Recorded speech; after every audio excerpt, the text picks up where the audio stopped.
A'udzubillahi minasyaitonirrajim. Bismillahirrahmanirrahim. Rabbi shrah li sadri wa yassir li amri wahlul 'uqdatam min lisani yafqahu qawli. Rabbi zidni ilman warzuqna fahman. Assalamualaikum warahmatullahi wabarakatuh. Salam sejahtera bagi kita semua. Om Swastiastu, Namo Buddhaya, salam kebajikan. Selamat malam atau seperti biasa, selamat pagi, siang, sore, dan ya dimanapun sahabat-sahabat sekalian berada. Alhamdulillahirabbil alamin. Puji syukur kita bisa kembali dipertemukan di dalam Pranata Zoom ini sebagai bagian dari program diskusi Swaguru berjudul Mengenal Sang Aku. Di sini kita akan melaksanakan self inquiry, yaitu penelitian diri dan pembacaan terhadap buku berjudul Presence: The Art of Peace and Happiness yang ditulis oleh Rupert Spira, seorang praktisi self inquiry, mungkin juga sebutlah pemikir spiritualitas gitu ya, dan bahkan seniman. Beliau adalah seorang pengrajin, apa itu namanya ya, apa sih itu, tembikar ya, tembikar. Jadi jika sahabat-sahabat sekalian mengetik self inquiry di YouTube atau di Google, nama beliau pasti akan muncul, dan mungkin dengan menyelinap di antaranya video-video Bang Dame gitu sebagai wajah self inquiry di Indonesia gitu ya. Tema-tema yang diangkat di dalam forum ini diambil dari judul-judul subbab di dalam buku tersebut. Ya. Kini kita sudah mencapai chapter 7 berjudul Presence is Self-Luminous, atau bisa diterjemahkan menjadi kehadiran itu menerangi dirinya sendiri. Atau biasanya kalau di dalam bahasa Inggris ya, yang ada self itu misalnya self-reference, self love mungkin ya. Enggak. Ini self luminous itu ditambahin mungkin kalau di bahasa Indonesia swa ya, swa. Swa. Jadi kalau self service itu berarti swalayan. Self luminous berarti dia swa menerangi, swa mencahaya gitu. Agak susah emang yang self ini diterjemahkan ke bahasa Indonesia gitu. Jadi kehadiran itu swa cahaya mungkin bisa dibilang gitu ya, self luminous gitu. Penting untuk diingat juga bahwa meskipun tema-tema yang kita bahaskan di sini selalu bisa dipandang secara standalone, jadi dia berdiri sendiri, tetap aja alangkah baiknya ya kita membacanya dari konteks tema sebelumnya, sehingga terjadi semacam interkonektivitas antara satu tema dengan tema lain. Bahkan aku sendiri ya Bang Dame memaknai setiap episode itu sebagai kesempatan untuk menemukan nama baru bagi sang aku atau kesadaran. Misalnya di episode pertama kita mengenal sang aku, persis banget judulnya mengenal sang aku. Mengenal nama-nama sang aku. Dia biasanya dipanggil dengan nama apa aja sih gitu. Mengenal sang aku, episode pertama itu apa? Happiness. Jadi nama ekuivalen untuk sang aku pertama adalah kebahagiaan. Lalu setelah itu kita membahas tentang presence, awareness, apalagi no location, no limitation, birthless, deathless, infinite, eternal gitu. Yang episode tepat sebelum ini ya, infinite dan eternal. Jadi kita mengenal nama-nama sang aku. Mungkin ya agak mirip dengan Asmaul Husna kali Bang Dame ya. Jadi nama-nama Tuhan, mengenal nama-nama sang aku. Sekarang kita kalau bahasa gamer itu unlock karakter baru. Apa yang kita unlock? Nama baru apa? Self luminous gitu. Jadi kita akan mempelajari dari dalam arti apa sang aku, sang kesadaran itu self luminous. Tadi ya, swacahaya, mengenal, menerangi dirinya sendiri. Sahabat-sahabat bisa menonton ya episode-episode sebelumnya di channel YouTube Swaguru. Semuanya udah tersedia, alhamdulillah. Dan aku berjanji episode ini akan ditayangkan segera mungkin setelah pertemuan berakhir ya. Jadi don't worry.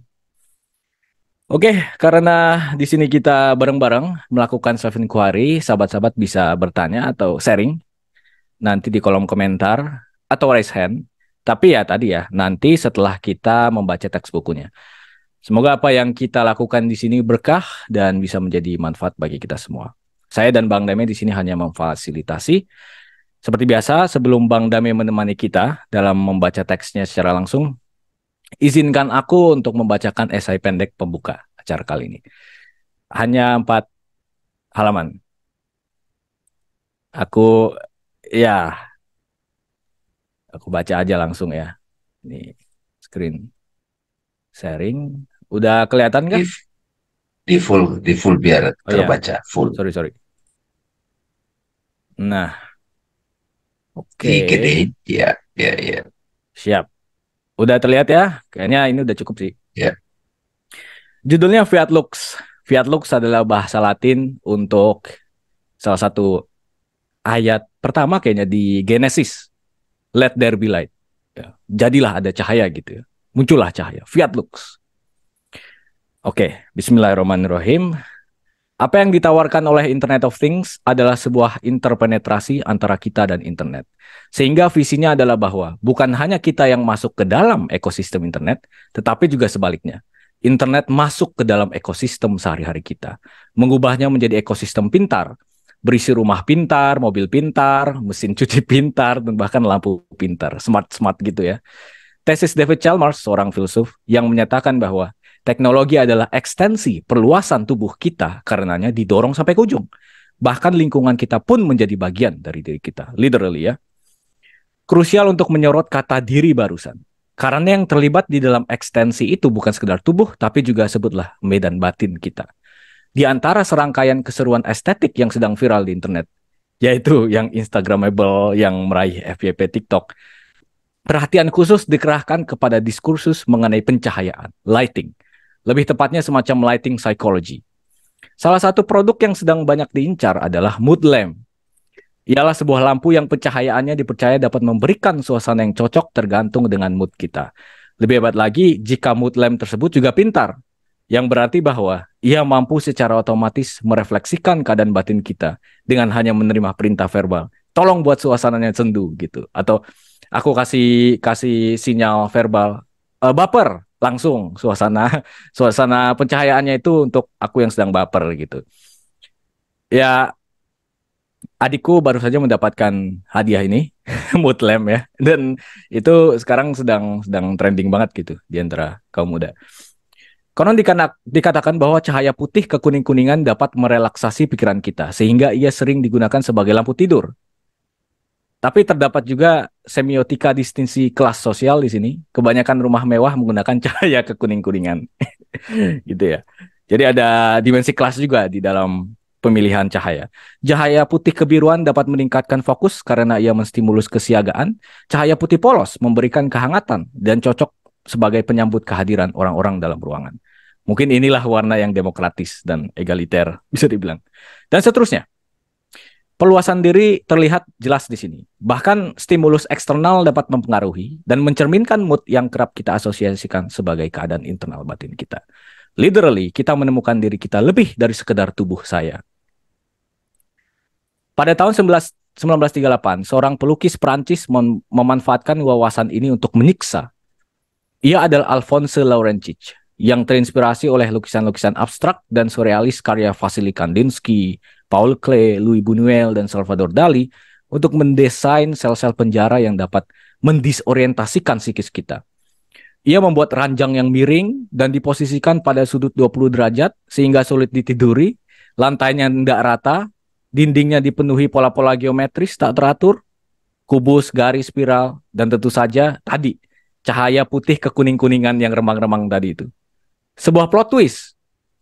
Mode pencahayaan yang sebelumnya dijadikan sebagai pendukung untuk santai, kini menjadi alat untuk membantai gitu. Dan fun fact teman-teman, aku pernah menceritakan ini kepada seorang sahabatku pas kita nongkrong gitu makan-makan. Kita membahas kematian dan lain-lain gitu.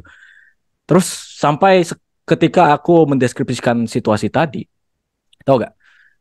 Aku harus menunggu 1 sampai 2 menit untuk dia menstabilisasi lagi mental dia. Karena dia kayak tiba-tiba masuk ke situ.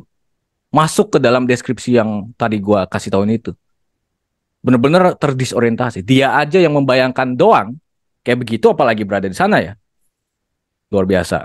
Efek pencahayaan dan pemosisian perangkat-perangkat perabot-perabot di dalam ruangan ya. Itu makanya ada desain interior. Para narapida di sana karenanya bukan hanya terperangkap secara fisik, tapi juga secara psikis. Tampaknya dikotomi luar dalam yang kita asosiasikan dengan fisik batin tidak lagi relevan di sini. Di bab-bab sebelumnya kita udah bahas ya. Karena keduanya sudah saling bercinta. Inilah skandal yang diumbar oleh psikoanalisis sebelum psikologi yang kita kenal sekarang lahir. Pencahayaan adalah elemen penting dalam peristiwa visual. Kita kerap melewatkannya begitu saja. Karena meskipun ia memungkinkan semuanya terlihat, ia sendiri tidak terlihat. Padahal pada level paling dasar, satu-satunya objek yang kita lihat adalah cahaya, foton. Kalau kita masih bersikeras bahwa hanya realitas fisik lah yang ada, maka seharusnya kita setia dengan segala fenomena fisik yang mengatakan bahwa yang saya lihat hanyalah foton-foton. Tidak ada yang namanya tuh batu, mobil, presiden tuh nggak ada. Dan bahkan Coldplay itu nggak ada. Yang saya lihat cuma foton-foton gitu. Kalau kita masih berpikir realitas fisik doang yang nyata. Namun kita tidak berani untuk menjadi sebodoh itu. Karena kita tahu betul bahwa batu, mobil, presiden, dan Coldplay ada. Konklusinya karenanya, terdapat dimensi yang lebih sekadar materi. Sungguh, bahkan mekanika kuantum sendiri, itu ya bidangku lah, fisika, telah mengaku demikian. Tidak ada yang namanya materi, atau lebih tepatnya materi itu tidak pernah padat. Bahkan cahaya bisa menjadi partikel dan gelombang. Ia adalah salah satu manifestasi partikular dari sebuah medan yang tersebar luas di seluruh alam semesta. Ialah medan kuantum. Dan salah satu pertanyaan paling radikal yang pernah diajukan mengenai medan ini tentu saja adalah, apakah entah bagaimana ia terhubung dengan kesadaran? Ini sebuah perbincangan yang menarik ya. Tapi bukan topik kita untuk malam ini. Nah itu panjang lagi tuh. Apakah kesadaran, di mana letak kesadaran di dalam fisika kuantum gitu? There's another chapter. Kita hidup di dalam sebuah peradaban yang banyak memanfaatkan simbol. Salah satunya adalah bola lampu yang dikaitkan dengan pengetahuan, ya kan? Kita menemukannya di mana-mana, mulai dari kartun hingga logo korporasi multinasional. Sesungguhnya, ia adalah bagian dari tradisi simbolisasi pengetahuan sebagai cahaya, ya kan? Yang dapat dilacak jauh ke belakang hingga zaman ketika pasar Agora masih sering dikunjungi Socrates. Pengetahuan adalah cahaya karena ia menerangi dan menjelaskan hal-hal yang sebelumnya tidak kita ketahui, yakni hal-hal yang masih gelap. Dan prinsip tersebut juga bekerja secara literal, yakni literally berurusan dengan cahaya fisik. Seperti kisah Adi Sankara yang legendaris, kita belum tercerahkan ketika kita masih menyangka tali yang berada di dalam kamar gelap itu sebagai ular. Padahal ia hanyalah tali. Pencerahan adalah ketika kita menyalakan lampu dan menyadari bahwa ia hanyalah tali. Silakan coba eksperimen. Tingkatkan brightness dari sebuah film horor setinggi mungkin. Hingga hantu yang sedang bersembunyi di latar gelap terlihat dengan jelas. Efek jump scare-nya akan berkurang secara drastis gitu. Udah ada kesadaran kita tentang Tuhan tuh. Dan bayangkan jika genre film noir yang berbasis alam semesta di mana kejahatan merajalela tidak di-framing dengan warna hitam putih dan pencahayaan chiaroscuro.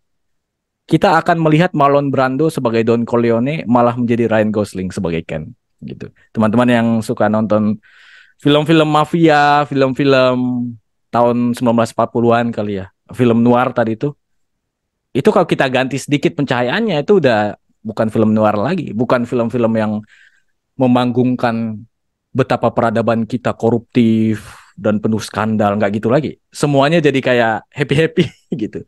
Makanya film Midsommar ya, karya Ari Aster itu, horor, tapi horor cerah-cerah gitu. Gimana? Jadi dia berupaya untuk merongrong konsep kita tentang horor. Ternyata hal-hal yang cerah bisa jadi horor, menyembunyikan sesuatu yang mengerikan. Pada awal mula menyeruaknya gagasan humanisme menuju Renaissance, diri manusia mulai digambarkan sebagai cahaya, terutama dalam hubungannya dengan akal, light of reason. Namun kita perlu ingat bahwa terdapat tradisi intelektual yang paralel dengan itu, yakni mistisisme, yang justru mengilustrasikan diri esoterik manusia sebagai night of the world. Dunia dan segala aktivitasnya adalah siang hari, dan diri sejati adalah malam hari. Dan ini pemikiranku nih Bang Le. Apakah udah dibahas sih sebenarnya di Soal Guru? Apakah juga ini berhubungan dengan Lailatul Qadar dan Qiyamul Lail gitu? Malam di sini maksudnya apa? Sintesis antara keduanya mungkin disediakan oleh sebuah interpretasi mistik yang mengatakan bahwa malam yang gelap itu disebabkan oleh cahaya yang begitu terang. Jadi gelapnya malam diri kita itu adalah akibat dari kesilauan gitu. Dengan kata lain, kegelapan itu adalah hasil dari kesilauan yang kita alami ketika menghadapi cahaya tak terbatas. Jadi silau banget gitu kan. Teman-teman yang nonton Oppenheimer ketika di scene ledakan itu kan, kita nggak mendengar langsung duar gitu. Dan itu makanya sangat akurat secara fisika. Kita ngelihat cahaya doang, putih. Semuanya putih. Memenuhi frame. Kita nggak bisa ngeliat apa-apa kan. Karena cahayanya secara terlalu sirau gitu, terlalu silau. Oke, ini halaman terakhir, isinya 2 anekdot. Di dalam salah satu anekdotnya yang penuh lika-liku jenaka, Nasruddin konon dikatakan pernah ditemukan oleh tetangganya sedang mengais-ngais tanah di depan rumahnya sendiri, bagai ayam yang sedang mencari makan. Si tetangga yang keheranan itu bertanya, "Wahai mullah, sedang apa engkau mengais-ngais tanah?" "Aku sedang mencari kunci rumahku yang hilang," jawab Nasruddin. Mendengar itu, si tetangga langsung bersimpati dan menawarkan diri untuk membantu Nasruddin mencari kunci rumahnya yang hilang. Setelah berjam-jam mencari tak kunjung berhasil, si tetangga mulai kesal dan bertanya kepada Nasruddin, kita sudah mencari berjam-jam ini, tapi tidak ketemu. Memangnya engkau kehilangan kuncinya di mana sih?" Nasruddin menjawab dengan enteng, "Di dalam kamar saya." Tampaknya api tidak mencakup besarnya amarah yang dirasakan si tetangga pada saat mendengar cobaan itu. "Hah? Apa? Di dalam kamarmu? Lalu kenapa engkau mencarinya di luar, dasar bodoh?" Ternyata Nasruddin tidak kalah murkanya. Sebentar, kamu yang bodoh. Gini ya, saya memang kehilangan kuncinya di kamar saya, tapi kamar saya gelap, sehingga saya tidak bisa melihat apapun. Buat apa saya mencari sesuatu di tempat gelap? Lebih baik saya cari di luar sini yang terang benderang. Bukankah kerap kali alasan kita untuk tidak masuk ke dalam batin kita persis seperti jawaban Nasruddin? Ketika ditanya mengapa kita tidak melaksanakan self-inquiry, kita menjawab, takut, gak bisa lihat apa-apa, di sana gelap. Yang dibutuhkan Nasruddin adalah sebuah bohlam. Salah satu genre lelucon yang banyak ditemukan di internet memiliki struktur. Berapa banyak titik-titik-titik yang dibutuhkan untuk mengganti bohlam? Misalnya, berapa banyak filsuf yang dibutuhkan untuk mengganti bohlam? Sulit dijawab, karena sebelum diganti, seorang filsuf akan bertanya, tergantung apa yang Anda maksud sebagai ganti. Tolong definisikan ganti itu dulu. Udah, mereka akan debat secara intelektual, nggak terganti-ganti itu bohlamnya. Sekarang pertanyaannya seperti ini. Berapa banyak praktisi self-inquiry yang dibutuhkan untuk mengganti bohlam? Jawabannya hanya satu, dan tidak perlu bohlam. Karena sang kesadaran adalah cahaya yang menerangi semuanya dan dirinya sendiri. Jadi kita nggak perlu mengganti bohlam karena kita sendiri sudah merupakan cahaya. Gitu. Oke, itu saja sekian dari aku. Semoga bisa menstimulus diskusi. Dan tentu saja semoga seperti kata bohlam kepada saklar, you turn me on. Ya, dengan segala konotasinya. Meskipun sering diarahkan ke arah seksual, tapi biarkan itu ambigu. Thank you. Sekian dari aku. Terima kasih. Teman-teman yang mau bertanya, yang mau punya pertanyaan, silakan ditaruh di kolom komentar aja. Sementara itu kita dengar Bang Dame. Dipersilakan. Terima kasih Bang Arif atas stimulusnya kepada kita semua. Mudah-mudahan kita bisa nanti melihat pembahasan malam ini, diskusi malam ini lebih korelasinya dalam kehidupan sehari-hari. Bismillahirrahmanirrahim, dengan nama Allah yang Maha Pengasih dan Maha Penyayang. Assalamualaikum warahmatullahi wabarakatuh. Alhamdulillah, puji syukur kita haturkan kehadirat Allah Subhanahu wa Ta'ala. Malam ini kita bisa bersama-sama belajar, mengkontemplasi, membaca teks sekaligus praktek self-inquiry melalui teks yang ditulis oleh Robert Spira. Moga-moga kita bisa malam ini mendapatkan pengalaman langsung. Hormat kita pada guru-guru yang hadir dalam perjalanan hidup kita, yang membantu kita itu sebagai cahaya dan memberitahu kita juga cahaya. Khususnya dalam Islam, Nabi Muhammad SAW. Terima kasih Bang Arif sekali lagi paparannya tadi memberi pengantar. Mungkin kadang-kadang agak bingung karena beberapa chatting saya, wah ini konten diskusi ini perlu ditonton bisa 5 kali nih baru bisa gitu ya. Iya ya, karena terangnya cahaya itu jadi kita nggak ngeh gitu ya. Nggak. Jadi Benar. Jadi sahabat-sahabat sekalian, silakan ditonton ya bab-bab sebelumnya, itu akan membantu karena sesungguhnya kalau sudah klik gitu ya, sudah dapat itu uraian-uraian setelahnya itu hanya hanya ini detail-detailnya. Makanya tadi Bang Arif juga menjelaskan mengenal sang aku itu sebetulnya sama dengan mengenal nama-nama Tuhan sebetulnya. Ya, jadi salah satu dalam tradisi Islam nama Allah itu adalah Alif kan. Allah Alif itu ya. sendiri Allah gitu. Jadi Allah itu ada alifnya gitu, alif dari Allah Ar-Rahman gitu kan. Nah, yang satu itu sebetulnya sang aku gitu. Jadi kalau ada 99 nama Allah, justru yang satu itu kuncinya gitu. Nah, yang satu itu sebetulnya alifnya Allah gitu. Nah, hanya saja selama ini kita ambigu. Kita memang tahu kalau ditanya, siapa kamu? Kita kenal diri kita, siapa aku. Tapi nggak clear gitu. Ya, kita tidak Kalau nggak kenal. salah guru itu artinya Betul. cahaya yang menerangi kegelapan. Ya, Betul. cahaya. Cahaya menerangi kegelapan. Ya. Karena di sini nih kelihatannya rame nih, ada Kang Abu bawa teman-teman kayaknya di sini nih, mudah-mudahan Wah, oh iya ada jadi Kang Abu. rame ya insya Waduh. Allah.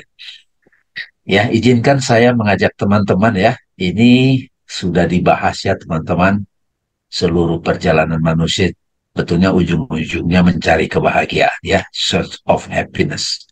Jadi buat apa kita belajar agama, belajar psikologi, belajar hipnoterapi, apapun kalau kita tidak finding ya, tidak menemukan hakikat bahagia. Di pertemuan awal itu hakikat bahagia itu bukan pada objek yang dicari ya, bukan pada yang dicari, tapi menemukan yang mencari. Yaitu siapa? Ya, who am I gitu. Nah, jadi ini uraian-uraian udah dibuat, tapi setidaknya teman-teman yang baru gabung itu perlu sekali bagian nomor 2 ini dibahas. Jadi ketika teman-teman bertanya pada diri sendiri, siapa aku? Apakah aku? Kalau misalnya kita sekarang kayak tes lah, kayak sekolah gitu ya, itu pasti jawaban kita misalnya Pak ya dia, siapa kamu? Kita pasti menjawab nama gitu kan.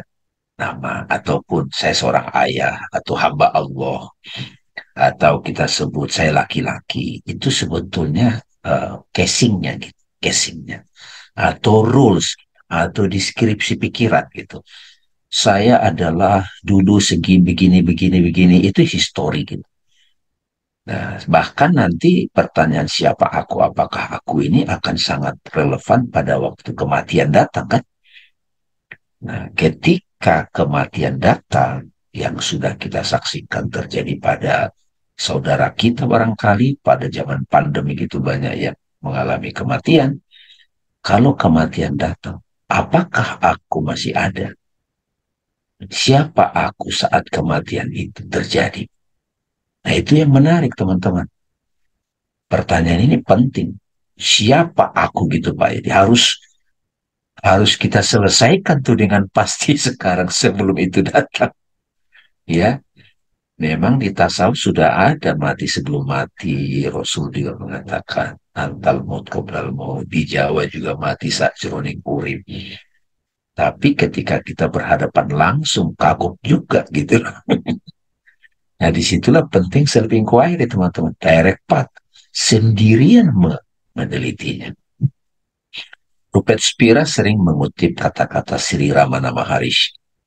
Bahkan Sri Ramana Maharishi lah yang selalu dikaitkan dengan self inquiry. Pada waktu usianya 16 tahun, takut mati, terjatuhkan takut mati. Disitulah Pak ya di praktek self inquiry terjadi. Ini siapa yang takut mati ini? Jadi kalau teman-teman takut mati, takut ditinggal pacar. Nah itu kan level ini. Takut nggak dianggap, gitu. Takut takut nggak banyak viewernya gitu kan, takut miskin. Ini siapa sebenarnya yang takut mati ini? Kita pasti jawab aku yang mana? Siapa sebenarnya yang takut itu? Aku di mana tuh gitu? Apakah itu aku yang sebenarnya gitu?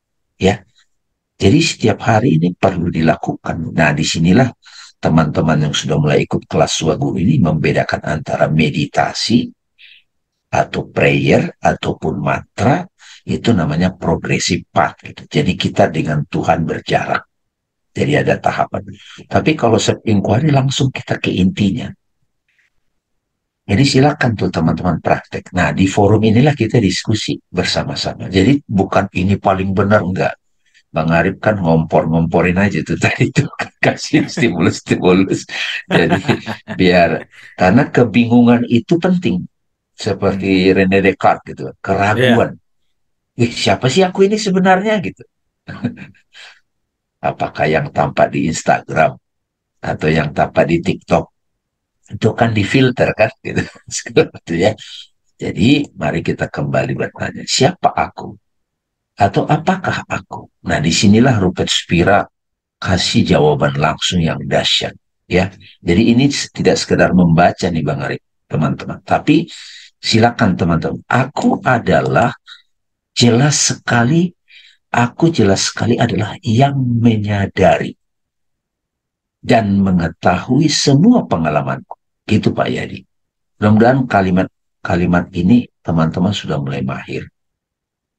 Jadi aku itu adalah yang menyadari, yang mengetahui semua pengalamanku. Jadi ada aku dan pengalaman. Kadang-kadang disebut Robert Spira content of experience. Content of experience itu apa aja? Aku menyadari pikiranku. Mudah-mudahan teman-teman memahami maksudnya.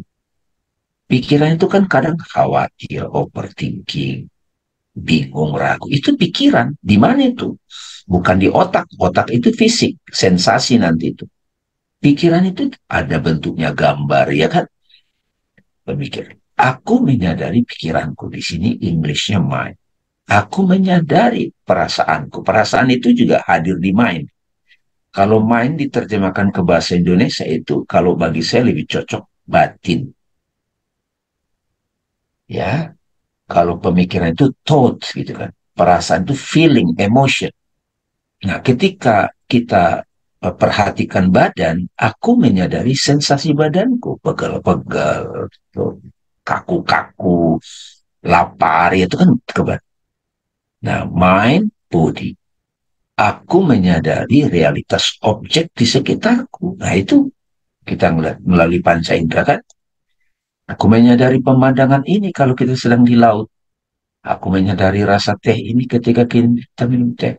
Aku menyadari rasa lapar ini ketika kita sedang makan.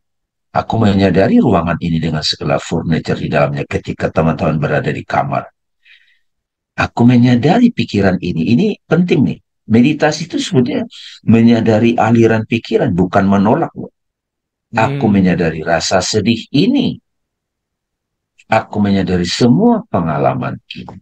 Pertanyaannya, siapakah aku yang menyadari semua pengalaman ini? Nah, disitulah kita mulai dapat aku. Pada saat kita terdiam nih teman-teman, siapakah aku yang menyadari semua pengalaman ini? Kita terdiam sebentar. Momen kita terdiam itu baru kita, kesadaran, subjek. Satu-satunya subjek adalah kesadaran. Itu. Nah ini kalau dibuat detail ya teman-teman ya, kalau dibuat detail itu jadi ya teman-teman ya. Nah ini jadi ada body, mind ya. Nah ini dunia ini sebetulnya kita alami sebagai persepsi ya, physical object melalui mata penglihatan, mendengar, merasa, meraba, mencium ya. Nah, menyadari badan itu objek. Nah, itu kalau kita tutup mata, kita akan menyadari sensasi kan badan. Terus mind itu ada gambar-gambar, ya memori kan, thoughts, ya kan, feeling. Ingat masa SMA masih ada rasanya. Ingat mantan gitu ya. Imajinal, menghayal masa depan. Di sini juga nanti waktu juga hadir di pikiran. Terus yang sadar itu, kehadiran yang sadar subjek. Nah itu yang nama lainnya adalah aku. Nah, siapa aku ini? Nah, disinilah kalau kita merujuk ke referensi Al-Quran, ya, aku tiupkan rohku, kan gitu. Aku tiupkan rohku kepada tubuh itu. Ya, wa nafaktu fihi min ruhi. Nah, itu tuh. Jadi, dengan bernapas itu kita kembali sadar. Aku itu, ya nggak? Langsung. Jadi napas, inhale, exhale. Jadi orang mati itu ketika napas itu berhenti beraktivitas. Tapi sang sadar, ya, sekarang ada tambahan Bang Arif, namanya do objek digital ya. Di sini kita main TikTok, bahkan kita ketemu sekarang ya kan pakai digital connection ya. Nah, penting sekali pada waktu pembahasan di mengenal sang aku itu harus clear membedakan dengan tajam antara kesadaran, I am, present, dan konten. Cirinya apa? Kalau objek, konten itu selalu berubah. Kalau sang aku tidak pernah berubah. Gitu kan. Kematian tidak bisa menghilangkan kesadaran. Ya, ini gambar ini sudah menyelesaikan banyak persoalan nih Pak Yadi. Ya, selesai udah. Big Bang di mana? Nah, itu nanti kita makanya ya teman-teman sekalian ya, oh, kita akan masuk kepada pembahasan. Kan kalau di sini kan ya our self itu nggak ada lokasi, tidak ada batas ya nggak Bang Arif ya. Ya. Terus aku itu hakikat esensial kita sudah lama lupakan. Sang aku itu tidak mengalami kelahiran dan kematian. Dan sang aku itu eternal, abadi, dan tak terbatas. Nah, hari ini sang aku adalah kehadiran. Dia adalah cahaya kita. Ya, ini teksnya nih teman-teman. Ya, kita baca ya, teman-teman ya. Nah, saya ingin menjelaskan sedikit sebelum ke situ. Imam Al-Ghazali, sebenarnya tadi bagus banget tadi menyampaikan. Kita tidak bisa tahu objek apapun sebetulnya kalau tidak ada cahaya loh. Ini cahaya fisik dulu deh. Ya. Makanya self-luminous gitu kan. Iluminasi. Tapi sering diabaikan si cahaya ini. Kalau secara filosofis teman-teman, ya, cahaya adalah dia terang sendiri dan membuat yang lain itu terterangi. Ya. Itu cahaya. Batu dalam konteks ini filosofi itu bukan cahaya. Malah kalau nggak ada cahaya dia nggak kelihatan. Kecuali pakai tangan diraba ya. Ada jenis satu eksistensi namanya kunang-kunang. Dia terang sendiri tapi nggak bisa menerangi yang lain gitu. Bara api Bang Arif, bara api ya kalau di hutan misalnya ada bara, dia terang sendiri tapi dia nggak bisa nerangi. Nah, cahaya adalah terang sendiri dan bisa membuat yang lain terlihat gitu. Membuat yang lain diketahui gitu kira-kira. Ya, itu cahaya. Pelan-pelan ya. Jadi kita coba baca di sini. Saya coba gabungkan English Indonesianya. Every object of the mind, setiap pikiran, mind, badan ya, tubuh atau dunia diketahui atau dialami melalui diri kita. Iya benar dong. Jadi apapun yang kita ketahui, kadang kita lupa yang mengetahui itu. Faktanya tanpa diriku, diri kita, kehadiran yang sadar, tidak ada satupun yang kita ketahui atau kita alami. Clear? Dengan kata lain, semua pengalaman sebetulnya, ya, semua pengalaman itu terpancar dari diri kita gitu. Karena tanpa diri kita apa yang kita tahu? Nah, di situ loh Rupert mau mengantarkannya itu loh.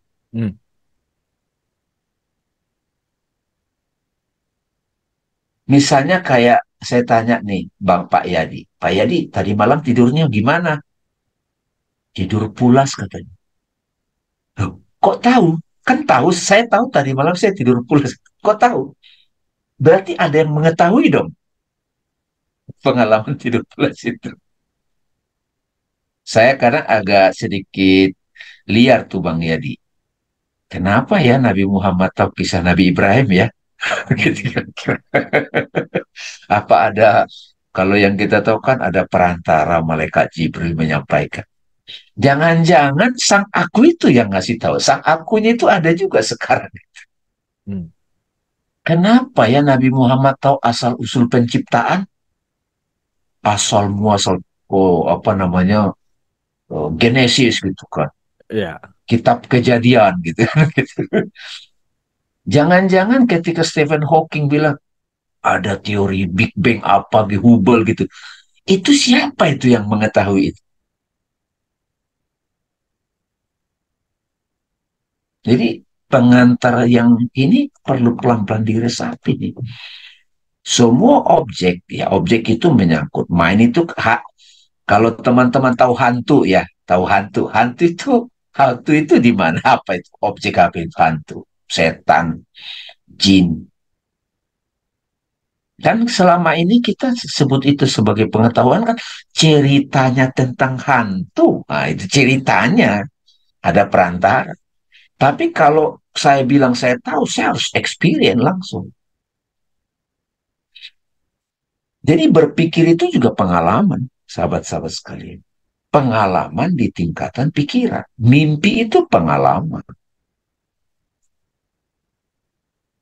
Jadi gimana kita mau melewati kematian kalau kita nggak ngalamin dulu? Nggak mengetahui dulu.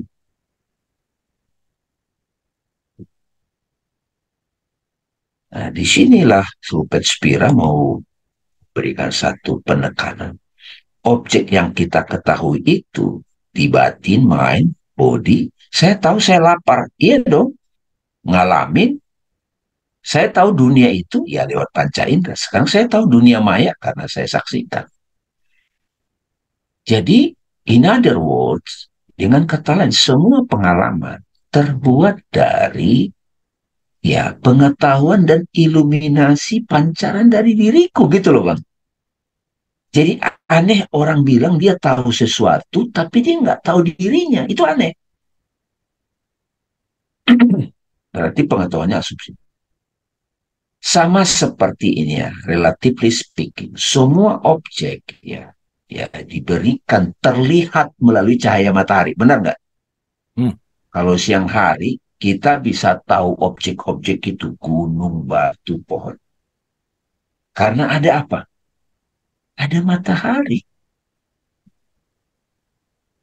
Karena ada cahaya. Jadi saya tahu sedih, saya tahu cemburu, saya tahu lapar. Karena siapa? Karena ada. Nah, sinilah Bang Arif, the self itu, aku itu adalah cahaya gitu. Karena melalui aku lah, melalui cahaya, melalui aku karena aku cahaya, aku mengetahui sedih. Aku mengetahui marah. Aku mengetahui pegel-pegel. Tanpa aku, jadi di sini mulai kita lihat cahaya sebenarnya adalah aku. Karena tidak mungkin aku tahu sedih, tidak mungkin ada pengetahuan sedih tanpa aku yang mengetahui. Sebetulnya sesi malam ini mau mengasih tahu itu aja Bang Alex. Ya.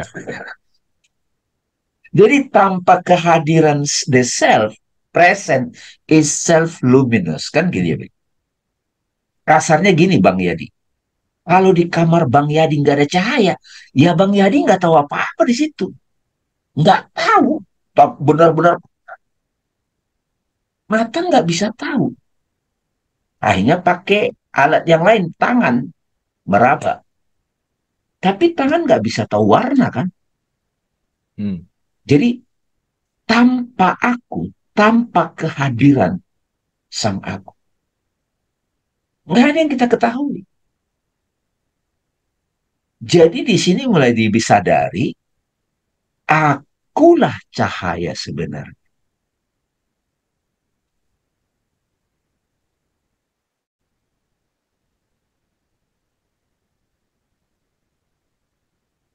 Kita teruskan ya. Nah, jadi sama seperti dikasih analogi sama Rupert, semua objek ya terlihat melalui cahaya matahari.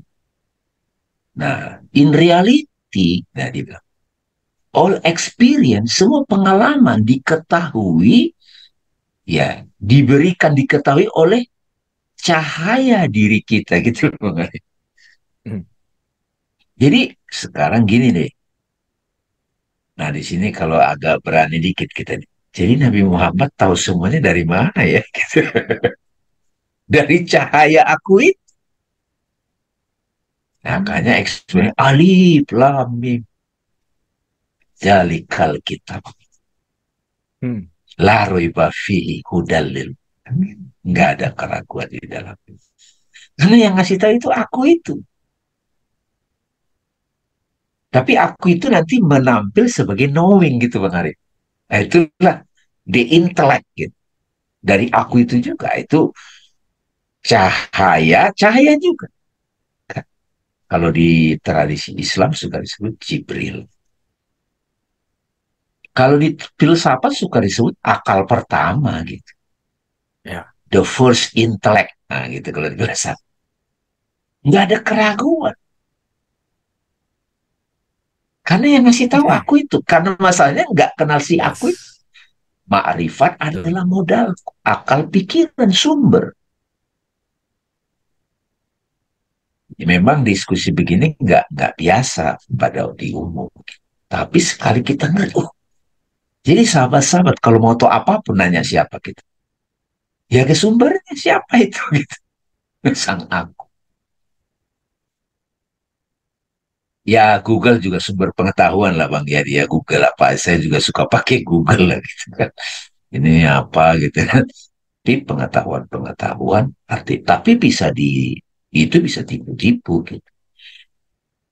Nah, ourself gitu kan. Diri kita akan memancar, ya kan memancarkan semua pengalaman dengan cahaya pengetahuan. Nah, itu kan susah diterjemahnya. The light Ya, of itu knowing. Susah banget. pas aku baca ini knowing itu paling apa ya, paling revolusioner lah di dalam esai yang ini Hmm, ya. Tapi bahasa Indonesianya iya, susah itu. Masa susah mengetahui banget. tapi sebagai objek teman-teman, sebagai noun Iya, mengetahuinya, the knowing iya, gitu. iya, susah.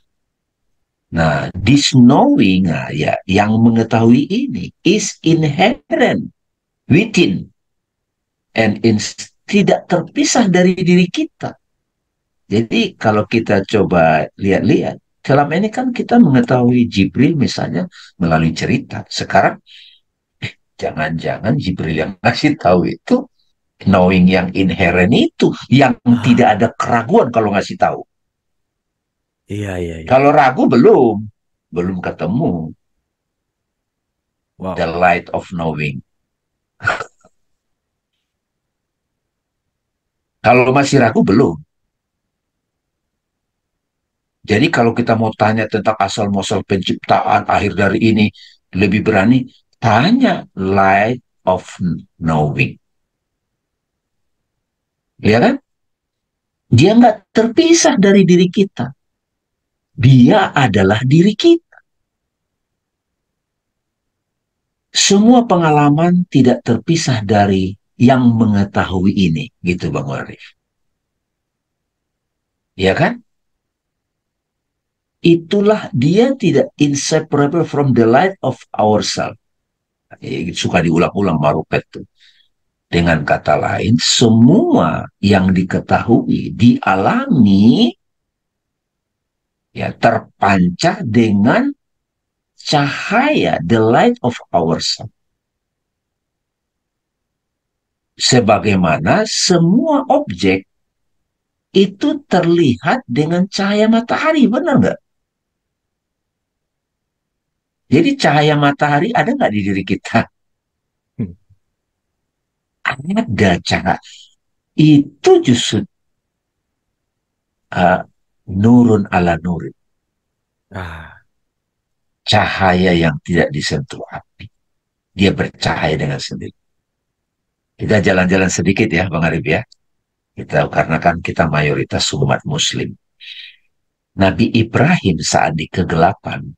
Nabi Ibrahim. Iya. Ya, nggak tahu kan ceritanya. Iya, iya, iya. Wah, dia itu lagi bingung nih, kita ini lagi jadi ateis lah gitu. Kita lagi jadi bingung gimana gitu kan. Ini siapa nih yang aku ikutin nih? Nah, tiba-tiba di tengah malam ada cahaya bintang. Nah, ini nih gitu. Haja Robbi gitu. Ini Robku gitu. Cahayanya masih objek, Bang Arif. Cahaya lampu kan masih objek. Cahaya bulan masih objek. Wah, kok tenggelam? Masih berubah cahayanya gitu. Kadang datang, kadang enggak. Tiba-tiba nongol lebih besar, Bang Arif, bulan. Wah, ini lebih gede nih. Nah, Haja Robbi. Ini. Tapi dia masih objek, Bang Arif. Terus nampak matahari. Wah, ini lebih gede nih. Lebih jelas. Tapi itu masih objek. Tiba-tiba lompat, Bang Arif. Aku tidak mau menyembah kepada yang hilang. Yang kelas tenggelam. Tiba-tiba muncullah kalimat, Pak. Ini wajah tu wajahi. Lillaji fatoros samawati wal ard. Jadi ini perjalanan Nabi Ibrahim. Ini sampai sekalian ditampilin di sini ya teman-teman ya. Biar kita ini agak kita masuk ke sini. Boleh ya? Ini Bakari. Seru ini. Jadi bumi kan the world and body, dark malam, ini individuality nih, simbol kegelap. Ketika malam telah gelap, dia melihat sebuah bintang. Lalu dia berkata, Hajarub, ini dia Tuhan. Tetapi tak kala bintang itu tenggelam, dia berkata, saya tidak suka kepada yang tenggelam. Masih objek soalnya. Masih objek. Kemudian tak kala dia melihat bulan, ya ada bulan ya. Nah, kalau lihat bulan, terbit dia berkata, ini Tuhan. Tetapi setelah bulan itu terbenam, dia berkata, sungguh jika Tuhanku tidak memberi petunjuk kepadaku, pasti aku tersesat. Jangan, ini nih paling keren. Tapi Tuhanku memberitahu. Nah, Tuhanku memberitahu. Bukan itu, karena masih tenggelam. Ya, ini agak sedikit masuk ke filsafat-filsafatnya. Derajat-derajat cahaya. Kemudian tak kala ia melihat matahari dia ini Tuhanku. Kata-katanya ini loh Bang Arif. Iya. Hajarobi bukan itu. Yes, penting itu. Hajar, ini yang lebih besar, lebih dah. Maka tak kala matahari itu terbenam, dia berkata, hai kaumku, sesungguhnya aku berlepas diri apa yang kau persekutukan. Jadi kita masih melihat semua ini objek, itu masih mempersekutukan. Nah, sampai satu titik, nah ini lompat nih langsung kesimpulan Bang Arif. Apa ya yang tidak berubah? Apa ya yang tidak tenggelam? Lalu tiba-tiba, nah ini sesungguhnya aku hadapkan wajahku kepada yang menciptakan fator samawati wal ardh. Aku hadapkan wajahku kepada yang memproyeksikan dimensi langit dan dimensi batin dan yang memberi cahaya tadi itu ya. Ya, iya dan iya. Jadi satu-satunya yang menerangi siapa? Dan cenderung kepada agama yang benar, tegak lurus. Hanifah. Aku bukanlah termasuk orang yang mempersekutukan langit. Objek tadi ya. Tauhid itu satu-satunya balik ke suci. Wow.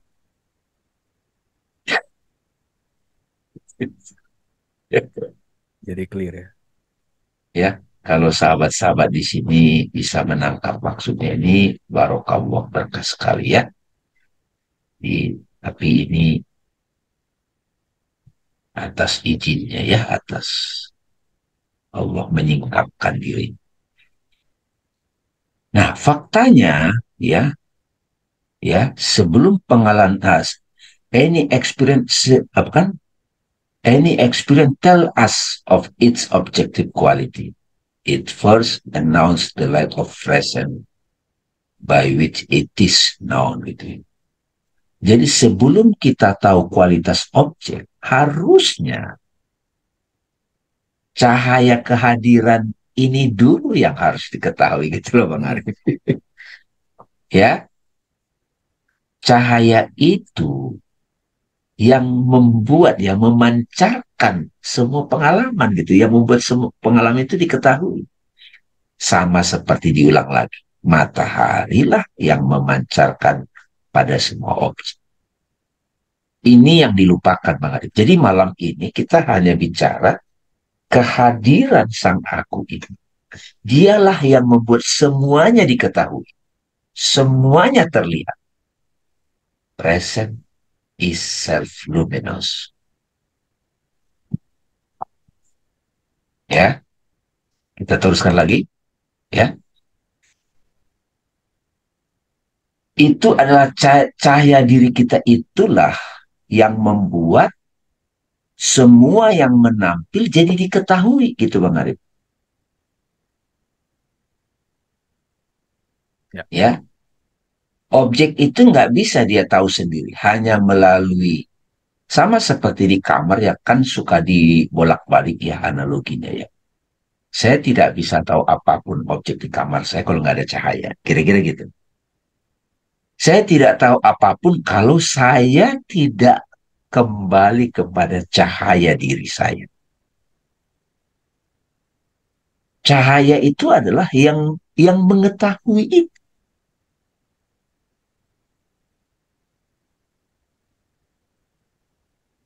Ya, yang mengetahui. Tanpa the light of ourselves, cahaya diri kita nggak tahu apa-apa.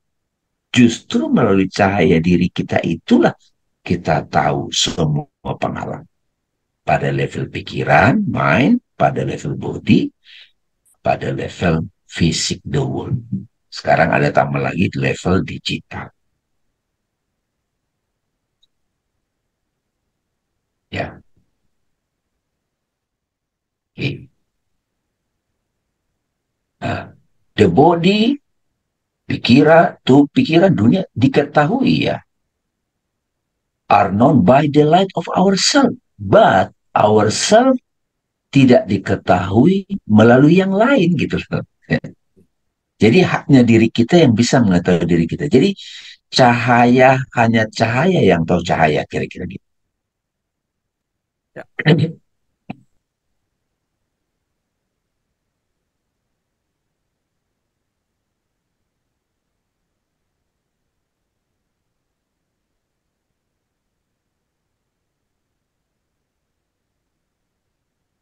Ini hampir sama Bang Arif ya. Kita langsung ke sini. Ya. Nah, ini yang tentang knowing nih. Ini ya, ini keren. Ya. Jadi kita tidak tahu objek tanpa kita harus tahu dulu yang mengetahui itu. Ya. Siapa sebetulnya yang mengetahui? Nah, ini kan susah dibahas di Bang Arif. Ya. And who is it that knows knowing gitu. Siapa sebetulnya yang mengetahui mengetahui itu. Yang mengetahui. Ya. Yang mengetahui itu tidak bisa diketahui oleh sesuatu dari luar. Nggak bisa kan? Kecuali oleh dirinya. Betul dong? Ya. Kalau di sufi itu kan hanya Tuhan yang mengetahui Tuhan gitu kira-kira. Nggak usah bingung ya teman-teman ya. Nah, yang mengetahui ini diketahui melalui yang mengetahui. Dengan kata lain, semua yang dialami pun, semua pengalaman objek yang lain atau ini, itu adalah knowing itu. Jadi kalau bahasa vulgarnya gini teman-teman, seluruh alam semesta ini adalah pengetahuannya Tuhan di dalam dirinya, kira-kira gitu. Jadi imajinasinya Tuhan. Jadi benar dong, Rupert Spira waktu umur 7 tahun dia bicara sama ibunya, Bang Arif. Mama, I see the world is like apa? God's dream, katanya. Saya kok melihat seluruh alam ini seperti mimpinya Tuhan. Imajinasinya Tuhan. Jadi seluruh alam ini apa? Imajinasinya Tuhan. Maksudnya Tuhan itu bukan di mana-mana. Imajinasinya sang aku. Sama seperti kalau kita tarik ke diri kita, teman-teman. Saya diam nih. Nggak berpikir, nggak merasa apa. Tiba-tiba saya mikir mobil. Ferrari merah. Ferrari merah itu kan jadi objek pengetahuan kan? Itu sebetulnya apa? Ya knowing yang menampil sebagai Ferrari gitu. Ya. Jadi Ferrari yang menampil di benak saya itu adalah aku si kesadaran. Tapi sudah menampil sebagai objek gitu. Nah kalau di sini Bang Arif sudah mulai nih kita nih, tubuh ini adalah kesadaran gitu. Tubuh ini cahaya. Jadi benar tuh Mbak Rodi harus menonton sampai 5 kali kayaknya baru bisa. Pelan-pelan.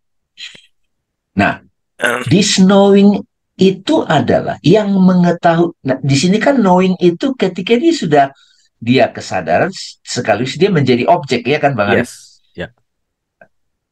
Adalah diri kita. Kehadiran yang sadar. Dengan kata lain, semua yang pernah dialami adalah diri kita yang mengetahui itu. Ya kan? Awareness, aware of awareness. Udah kacau Tapi ini. Rupert Spira itu teliti banget loh, sangat Yes, teliti. benar. Nah ya, ini hampir sama teman-teman ya. Nah ini nih, dahsyat ini. Pengalaman kesadaran mengetahui dirinya, ya, mengetahui tidak ada perbedaan atau jarak atau pemisahan Ya. antara kesadaran dan yang dia ketahui. Bagaimana saya kesadaran, aku terpisah dari Ferrari yang saya bayangkan. Nggak terpisah. Seperti halnya screen ini tidak terpisah dari gambar. Ya, tidak terpisah. Pada saat yang sama, iya, knowing itu terbuat dari keintiman murni dari keberadaan kita sendiri kan? Ini agak susah dia terima. Nah, keintiman total dan ketiadaan perbedaan ini adalah pengalaman cinta. Ini dikit ya. Ketika saya sudah tidak lagi melihat bedanya aku kesadaran dengan pikiran, dengan objek, bahkan dengan kalau kita buka mata dengan pohon, dengan hewan, saya sudah nggak bisa lihat bedanya. Itu namanya love. Yes. Makanya di level terdalam, salah satu ciri orang yang sudah kuat kesadaran sang aku spiritual, sedihnya orang di Afrika itu dia rasakan sebagai itu aku, yang itu aku gitu. Ya. Sama seperti Krishna ketika orang dibantai, itu aku gitu, itulah cinta. Nah ini nanti kayaknya buku kedua itu Bang, itu bab. Ya. Jadi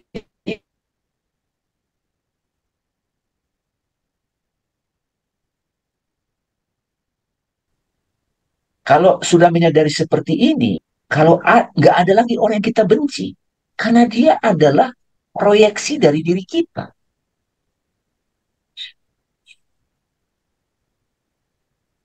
Segala sesuatu, semua hal yang tampak, ya kan? Made out of love alone. Nah, itu. Mobil saya itu kegores. Kayak kita rasanya kegores. Kalau sebelum nyampe ke kesadaran, itu kan dianggap attachment kan Bang Arif kan? Ya, benar. Dianggap attachment. Tapi ketika kita self-inquiry, yang ada hanya dia, sekarang kita mulai melihat diri kita itu memancar menjadi objek. Mulai dah terbolak-balik itu. Nanti. Loh, orang yang sudah sadar sama tidak mungkin membenci. Jadi itu tidak. Nah, saya kira cukup dulu di sini ya. Mbak Yana sudah resen soalnya ya. Ya. Rasanya Oke. sudah cukuplah sementara tema hari Ya. ini. Sedikit ya. Nanti tema berikutnya apa ya? Kita lihat dulu ya. Kayak kita bikin sendiri. Berikutnya, ini subbab terakhir untuk bab pertama, teman-teman. The only self. Nah, there Yes. is. Nah, satu-satunya yang ada hanya sang diri. Nah, itu kira-kira gitu ya. Yes, sang tunggal, Ya, sang satu. sang Tapi tunggal sebelum ya. ini, aku boleh Ya, kasih sedikit ya. penjelasan ya. Maksudnya, ya sharing aja lah. Kenapa ini benar-benar membuka kesadaranku banget gitu. Karena tadi gitu, seperti Bang Dame bilang, kita mengetahui misalnya apel, mengetahui gelas, dan juga mengetahui visi Indonesia misalnya. Itu mengetahui semua kan. Tapi mengetahuinya sama gitu. There is knowing, maksudnya gitu. Ada mengetahui. Jadi mengetahui di sini sebagai noun, teman-teman. Ada mengetahui ini, ada mengetahui ini. Tapi elemen mengetahui itu sama. Aku baca ini di buku Rupert Spira yang paling teoritis ya, The Nature of Hmm. Experience. Itu penjelasannya lebih lebih ya tadi lebih teoritis, tapi lebih bisa juga kalau teman-teman lebih suka bahasa seperti itu bisa lebih detail jadinya. Jadi ada elemen mengetahui, ada objeknya, gitu kan. Aku mengetahui Apple, aku mengetahui Ferrari, mengetahuinya itu sama. Knowing of itself itu sama. Bahkan kata Rupert, kita tidak pernah mengetahui objek. Kita mengetahuinya, gitu. Jadi mengetahuinya itu sebenarnya yang real. Itu Ya. keren sih. Jadi mengetahui Ferrari, mengetahui ini, mengetahui itu knowing yang sama, gitu kan? Dan itulah sebenarnya yang kita ketahui. Mengetahui, mengetahui. Knows knowing gitu tadi bilang kan. Nah, yang mengetahui ini itu juga identik dengan yang mengetahui ini identik dengan yang mengetahui. Knowing is the knower juga gitu. Bahkan perpaduan antara knower dan the known gitu. Jadi knowing Ya. ini misterius nih, tapi I love it. Knowing semuanya kayaknya jadi sama. Bahkan nih lebih lebih apa ya? Lebih gamblang lagi di nature of experience itu dan kayaknya nanti di babak berikutnya kita sebagai ego know juga kan. Mengetahui juga Ya. kan sebagai ego. Nah, itu mengetahui yang sama. Itu knowing yang sama. Bahkan ketika menjadi ego pun itu knowing yang sama gitu. Jadi ego pun bukan lagi sesuatu yang jelek bagi kita. Ya. Dia sebagai Dimusuhin. ekspresi, sebagai aktivitas saja. Nggak ada yang salah dengan ego gitu. Ego mengetahui ini, itu pun adalah kesadaran mengetahui itu. Ego knowing of itself adalah kesadaran knowing of itself. Knowing, mengetahuinya ini. Keren lah pokoknya. Nah, Bang saya Demi ada tambahin tambahan mungkin? sedikit, Atau teman. langsung aja? Sedikit, sedikit Oke. sebelum ke Mbak Yana. Ya. Jadi tadi analogi yang saya sampaikan teman-teman. Present, aku. Tadi kan udah kita kasih pengantar ya siapa aku itu. Aku yang menyadari ya, objek pengalaman apapun. Nah, sekarang si aku itu jadi present, hadir. Kayak teman-teman hari ini semua hadir di sini. Ya. Jelas kita udah mulai paham, sementara ini kita mulai lebih clear, our essential nature itulah sang sadar yang terbatasi oleh tubuh dan pikiran. Nah, ketika aku berpikir membayangkan Ferrari, itu kan dari sisi intelektual kan ada perbedaan aku dan objek Ferrari, kan gitu Bang Arif ya? Ya. Ya. Nah, ketika tadi sudah diterangkan Bang Arif, Ferrari ini kan juga knowing gitu loh. Nggak ada sebenarnya objek yang subjek dengan objek nggak pernah terpisah. Ya. Ya. Ya. Jadi sama seperti kita lagi mimpi teman-teman, kita lagi mimpi, dalam mimpi itu ada karakter kita di situ terbatas, melalui mata dia kita melihat orang lain, melihat monster, melihat hewan kan gitu. Nah, si karakter yang di dalam mimpi itu dikejar-kejar anjing gitu loh. Ya kan? Hmm. Dikejar-kejar monster. Oh gitu. Sampai terbangun. Begitu saya terbangun, saya sadar. anjing, monster, itu kan aku yang menampil yang saya ketahui gitu. Iya, iya. Aku tidak Ya. terpisah dengan semua objek-objek itu. Nah, itu yang mau diterapkan lebih kurang. Jadi, present is self-luminous. Kira-kira itu ya, teman-teman ya. Kita Oke. kontemplasi, kayaknya ini perlu ditonton ulang. Mbak Yana, silakan. Mbak Yana senang ini kalau udah. Silakan, Makasih silakan. kesempatannya. Kalau boleh dihubungkan kalau dengan terminologi Islam gitu ya, kenapa perintah yang turun kepada Rasulullah pertama kali membaca gitu. Nah, berarti kalau mau dikaitkan dengan topik kali ini itu betul gak Bang? Sebetulnya apa-apa yang kita bacakan ada ya seperti di Ali Imran gitu ya, lalu juga di surat apa tuh ya, yang bacalah dirimu dan semesta gitu ya. Nah, itu tuh sebetulnya berarti apa-apa yang istilahnya knowing terhadap mind body world itu adalah sebetulnya trigger aja untuk kita menguak ya, atau knowing the self atau the knower gitu, yang Yes. imanen. Ya. Jadi yang Ya. transenden itu sebetulnya adalah bantuan sebetulnya dari Allah untuk kita bisa istilahnya ya meniti ke dalam diri, menguak yang imanen ini. Betul nggak Bang? Ya. Sama seperti Mbak Yana, pingin ngelihat dirinya, butuh cermin. Benar nggak, Ya. Ya. Mbak Hmm. Yana? Itu Ya. dari hadis Saya kalau kan nggak salah. kasih analogi yang simpel gitu. Iya. Ya, ya, ya. Jadi kalau Mbak Yana pingin melihat dirinya, ini kita bicara fisik ya. Kan tubuh kita ini juga diri kita kan, diri kita yang sudah terbatasi. Kita kan sebelumnya udah bicara ourself itu eternal sama infinite kan. Ya. Nah, sekarang tubuh ini juga ourself. Ketika saya mau tahu diri saya butuh cermin. Ya kan?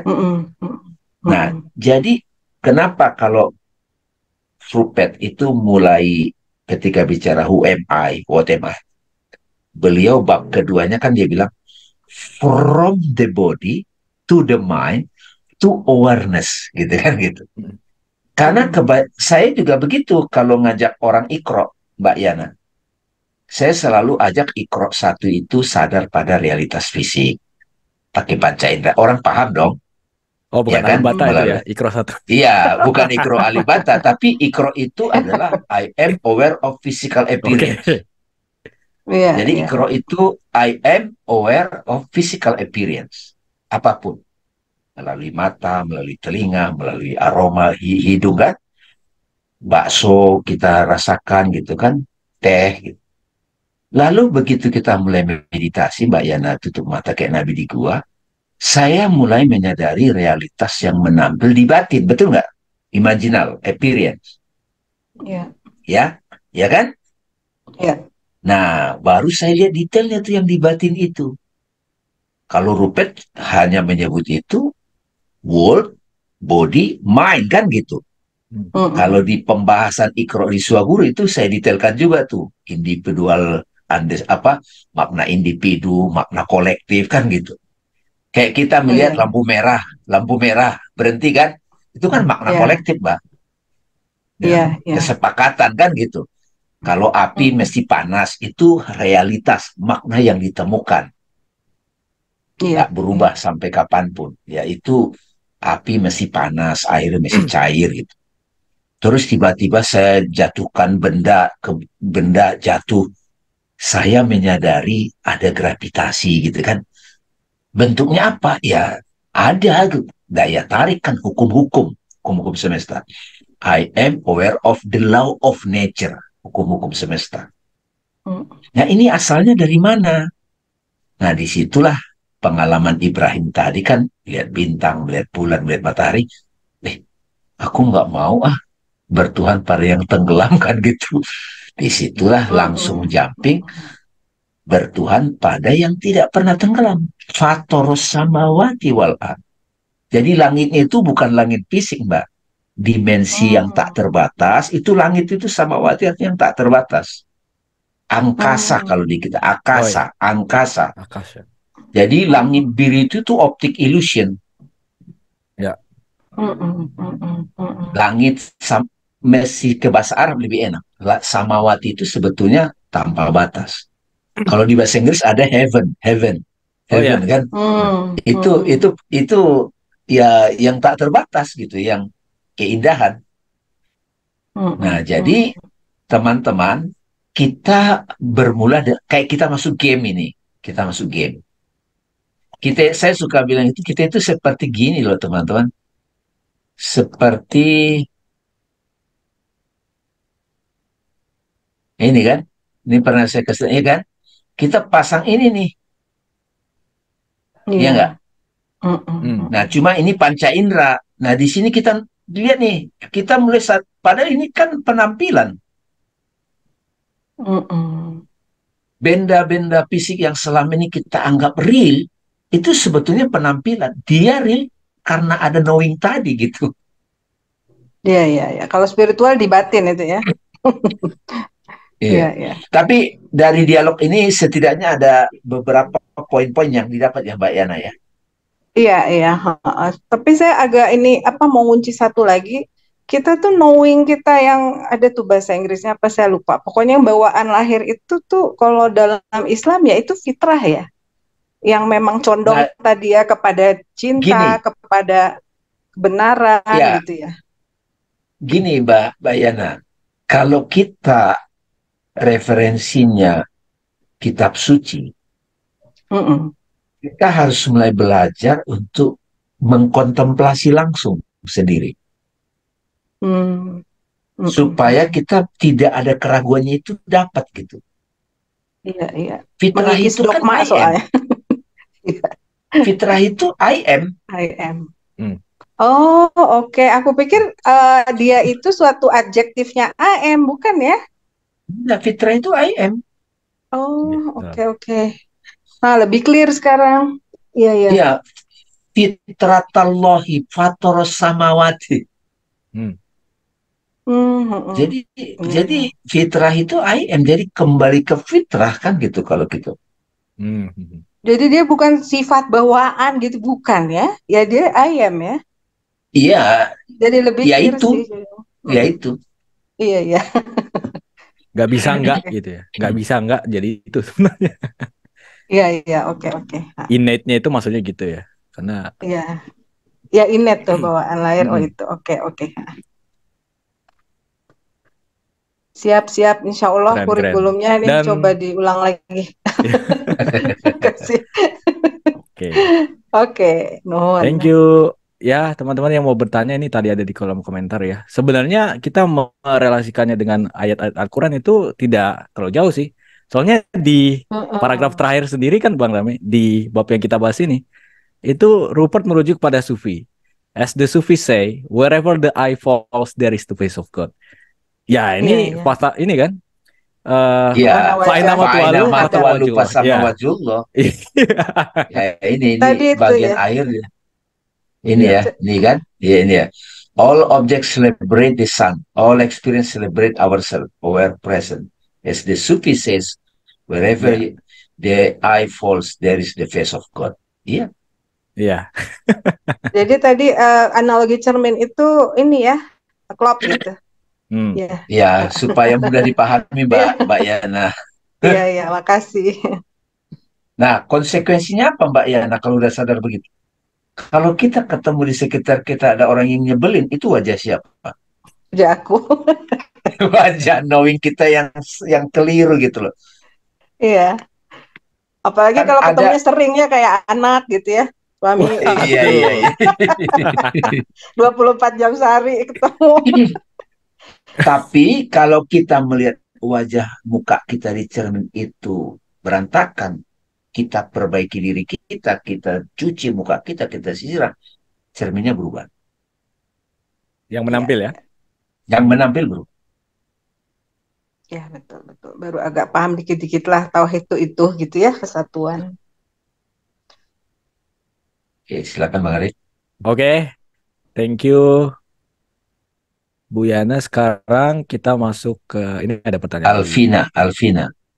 Kalau nggak salah guru itu arti, oh ya benar, Cahaya.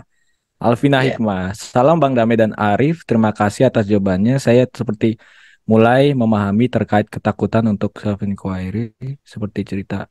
Oh, Nasruddin tadi ya. Apakah yang dimaksudkan masuk Islam secara kafah? Apa ini yang dimaksudkan masuk Islam secara kafah menyeluruh gitu? Terima kasih banyak, Rahayu Agung Bang Dame. Jadi nggak takut lagi dengan melakukan self-inquiry ya, melaksanakannya sendiri.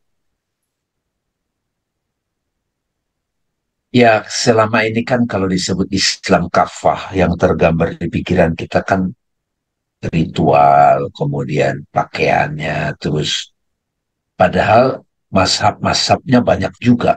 Yang mana dong yang kafah? Hmm.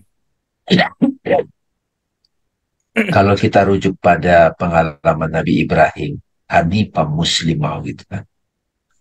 Agama yang hanif, lurus. Muslim di situ, Muslim kafah itu udah total kita. Total betul-betul hanya patuh pada sang aku gitu. Dalam hal ini kalau disebut kan kita, kenapa kita menggunakan judul besar itu sang aku, bukan aku? Karena ini bukan aku yang kita kenal sehari-hari itu, bukan. Ini aku sejati. Thank you. Oke. Ada Gak ada lagi? keraguan. Ya. Oke. Zoom Pro nih. Nabinya adalah dia, penyampai pesannya adalah dia, pesannya adalah dia, ucapannya adalah dia mengirim dirinya sendiri dari dia, melalui dia untuk dia. Tidak ada perantara apapun selain dia, tidak ada perbedaan antara sang pengirim dan yang dikirim dan penerimanya. Ya.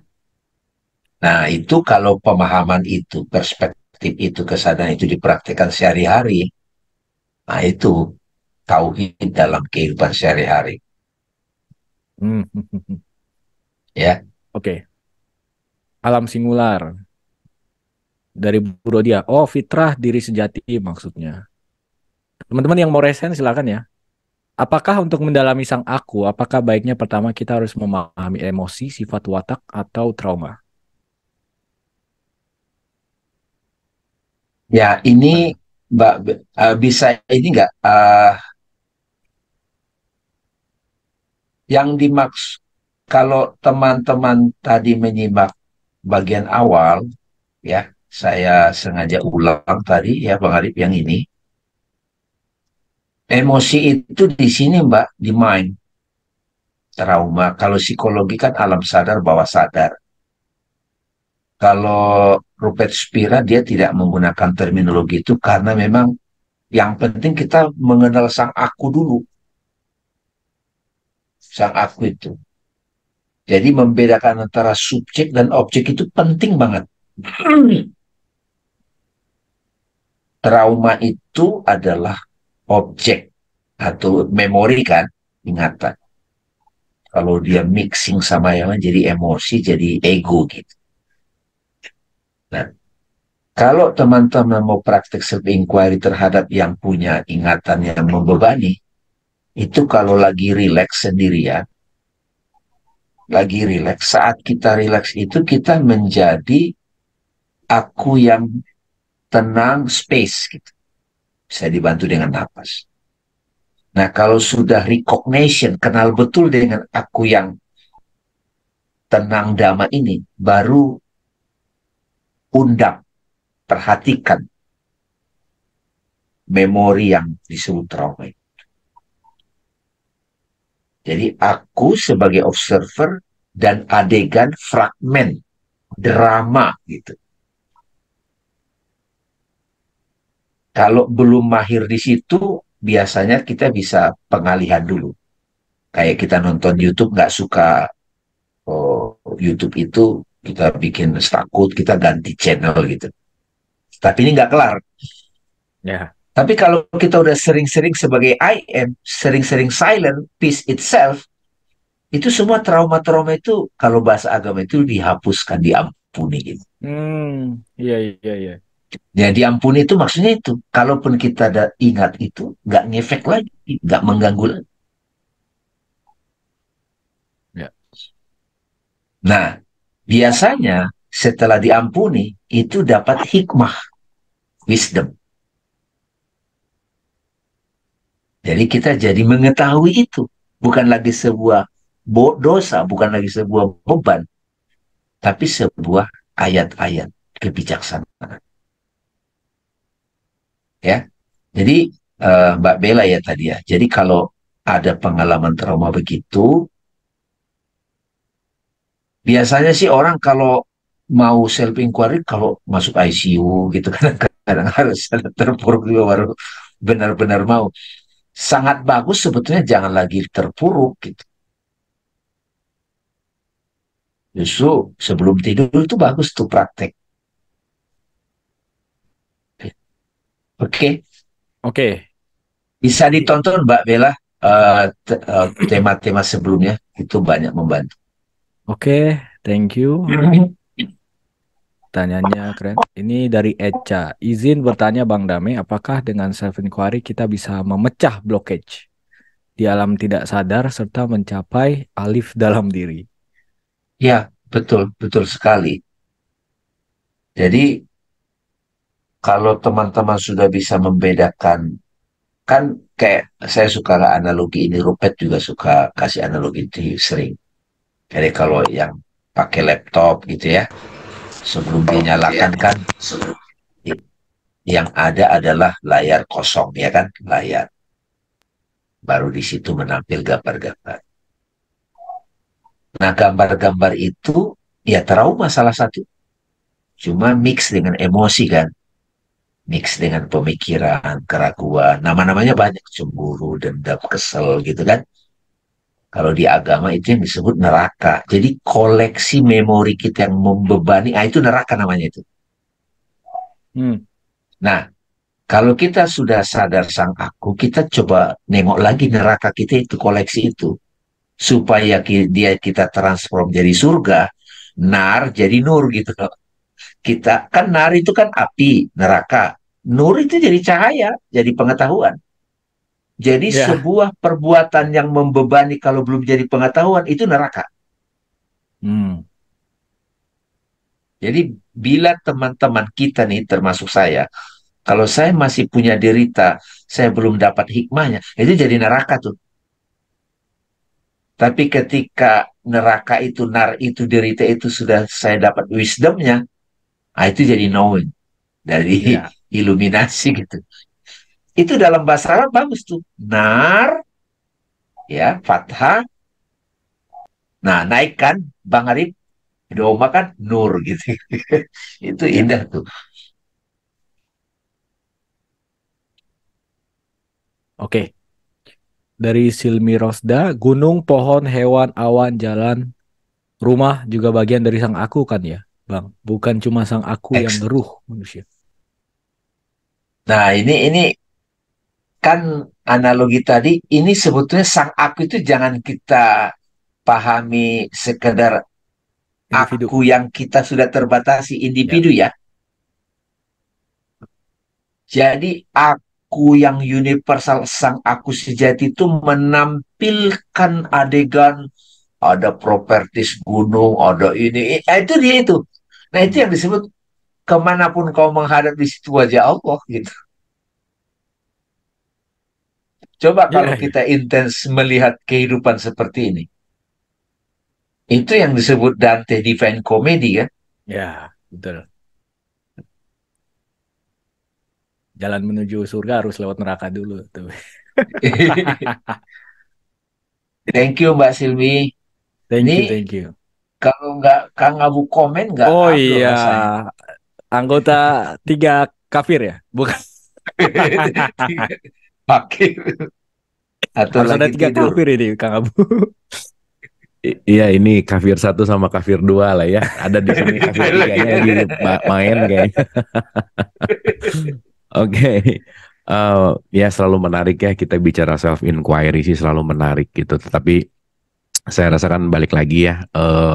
Semua apa yang kita dengar, semua apa yang kita pelajari itu kan informasi dari luar gitu ya. Konsep lah gitu bicaranya gitu. Dan secara apapun yang kita pelajari malam hari ini tuh penyadarannya untuk menyadari bahwa oh iya tadi kalau ngomongin fitrah gitu kan, bahwa fitrah itu kan ya the esensi kita tuh adalah fitrah itu sendiri gitu. Makanya kembali ke fitrah itu kembali sebelum kita punya nama, sebelum kita punya warga negara, sebelum kita punya agama bahkan gitu.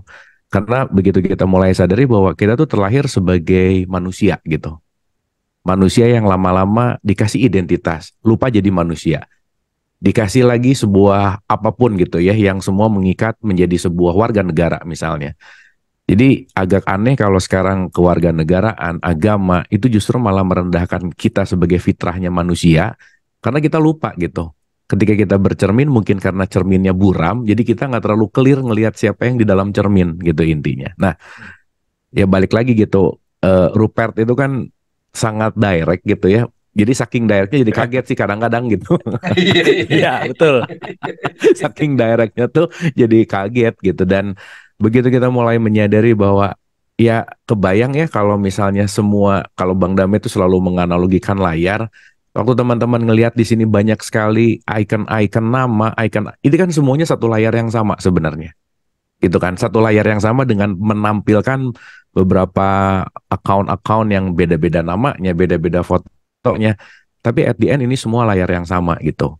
Nah, jadi kembali kalau kita menyadari sang aku sendiri gitu, dan berkaitan tadi menarik ya tentang fitrah, tentang ikro, bahwa sanurihim ayatina, ketika kita akan dipertontonkan gitu ya, diperlihatkan bahwa kamu nggak mungkin nggak ngelihat aku dimanapun gitu. Makanya saya selalu menyadari dan memahami ada kalimat begini, tidak ada yang serupa dengan aku, kata Tuhan. Kenapa? Ya karena semua aku. Gimana mau ada yang serupa, orang semuanya aku gitu.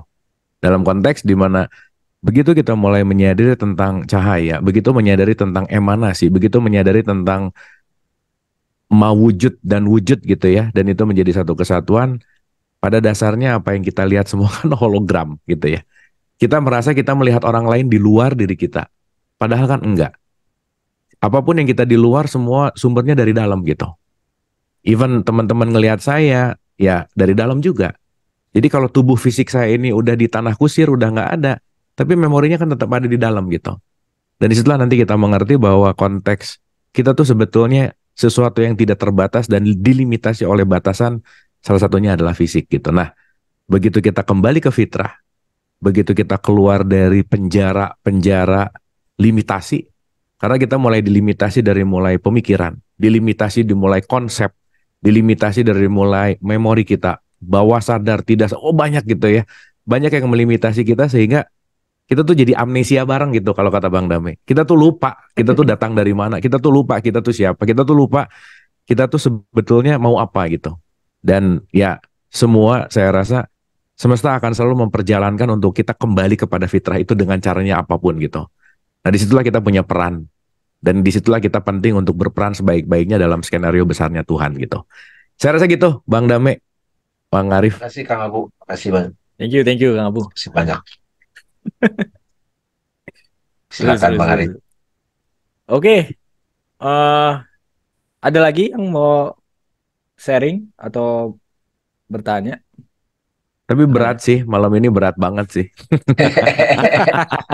Ini harus diurai lumayan panjang. Maksudnya ya asik gitu ya. Supaya juga yang agak-agak biasa dengar ceramah yang didongengin terus, enggaknya nggak dongeng gitu ya malam hari ini. Kita benar-benar diajak untuk mengalir, diajak untuk melihat dari sudut pandang yang berbeda gitu. Dan ya jadikanlah pembicaraan-pembicaraan ini pembelajaran supaya kita nggak terlalu sensitif terhadap hal yang kita sebelumnya nggak tahu gitu ya, yang mungkin apa sih gitu. Dan ini adalah latihan-latihan untuk seenggaknya kita bisa melunak lah gitu kira-kira untuk bisa mengalir gitu. Menarik sih. Makasih Bang Dame, Bang Arif, ini topik malam hari ini nendang banget sih. Terima kasih. Kasih Kang. Thank you. Saya mau komen tadi yang dibilang Kang Abu ya.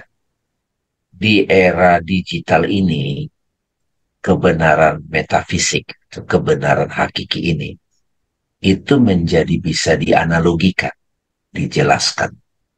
Karena semua kita, apalagi sejak pandemik, sudah terbiasa dengan digital gitu. Padahal kalau saya ngobrol sama Arif mengenai HP itu kan hasil fisika kuantum kan sebetulnya kan. Iya. Jadi satu HP itu panjang ceritanya, itu kita bisa belanja apa, tahu-tahu dapat gitu, uang kita semua digital gitu. Semuanya kan sudah mulai dijelaskan, bisa dijelaskan. Nah, nanti kalau kita sudah mulai lebih canggih, pertemuan seperti ini, nanti tinggal pakai kacamata aja kita kali ya. Kacamatanya sudah canggih gitu. Pakai kacamata, nah terus udah transfer pakai kode-kode aja gitu, kayak Iron Man itu.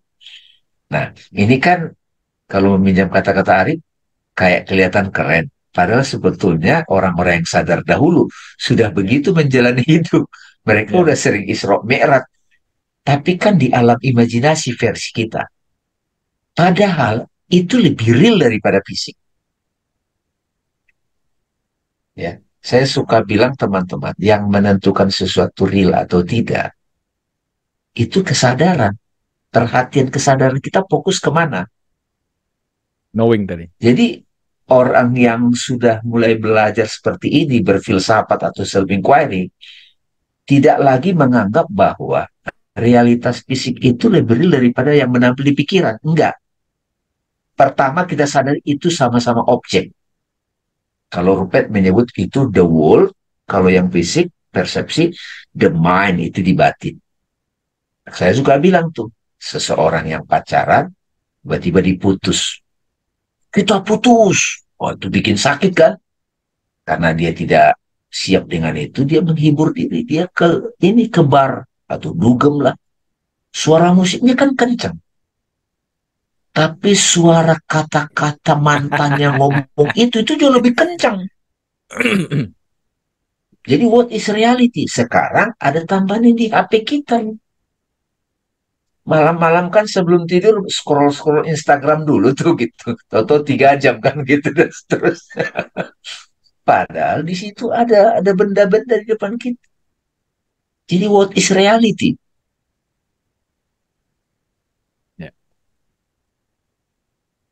Apa? Jadi uang kita sekarang bayar itu, misalnya kalau sempat tuh pernah Kang Abu mau ngasih Arif misalnya uang, dia nggak mau tuh cash, udah GoPay aja kan gitu. Jadi harus setor dulu ribet. Iya, setor dulu segala macam gitu. Jadi ini penting nih sang aku ini. Kenapa ini Kang Abu kita coba detailkan? Kita juga menyadari ini awal-awal terbiasa. Ini ada sahabat kita nih, Mbak Rodi itu, wah saya nonton berkali-kali baru mulai mudeng katanya. Jadi satu video itu ditonton bisa 3 kali gitu.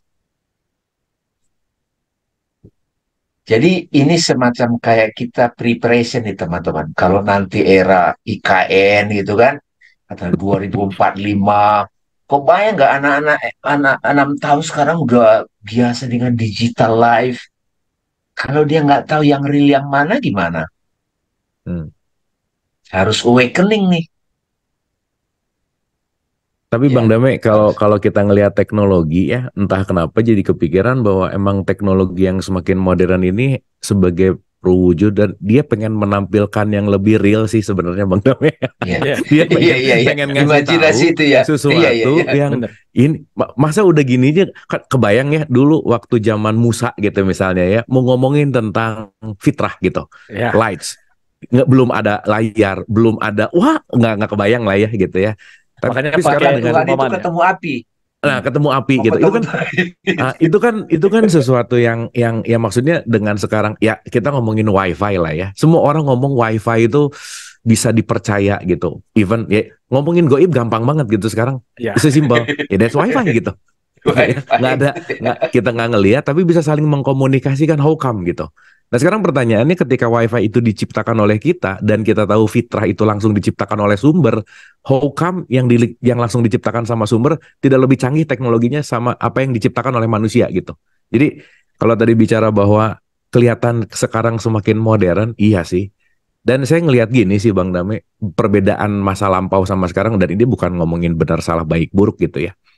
Makin sekarang tuh orang makin banyak tahu, tapi nggak dalam gitu. Jadi tahu, tapi cuman sepotong gitu. Tapi kan dulu nggak terlalu banyak, tapi dalam banget gitu kira-kira. Nah mungkin itu jadi sebuah fenomena dengan majunya teknologi kali ya, modernisasi dan sebagainya. Tapi anyway, life is beautiful anyway itu ya. Just begitu kita enjoying dan kita ngerti bahwa ini semua adalah perjalanan menuju gitu. Karena dengan apapun per saat ini dengan teknologi dan dengan digital dan lain-lain, entah kenapa sih saya ngerasa bahwa sangat lebih mudah untuk ngasih tahu Tuhan tuh apa sih gitu Bang Dame kira-kira gitu Bang. Iya, setuju. Sama Gitu. kayak gini Kang Abu. Dari mungkin teman-teman menganggap background saya ini kan real banget. Padahal sebetulnya kan enggak kan. Background Iya. belakang saya itu kan bukan yang asli tuh. Kang Abu Iya. juga saya anggap real juga kayak itu real ya itu. Enggak, ini juga Enggak, itu palsu green nih. Green screen. Orang yang ngomongnya juga palsu kok, nggak ada.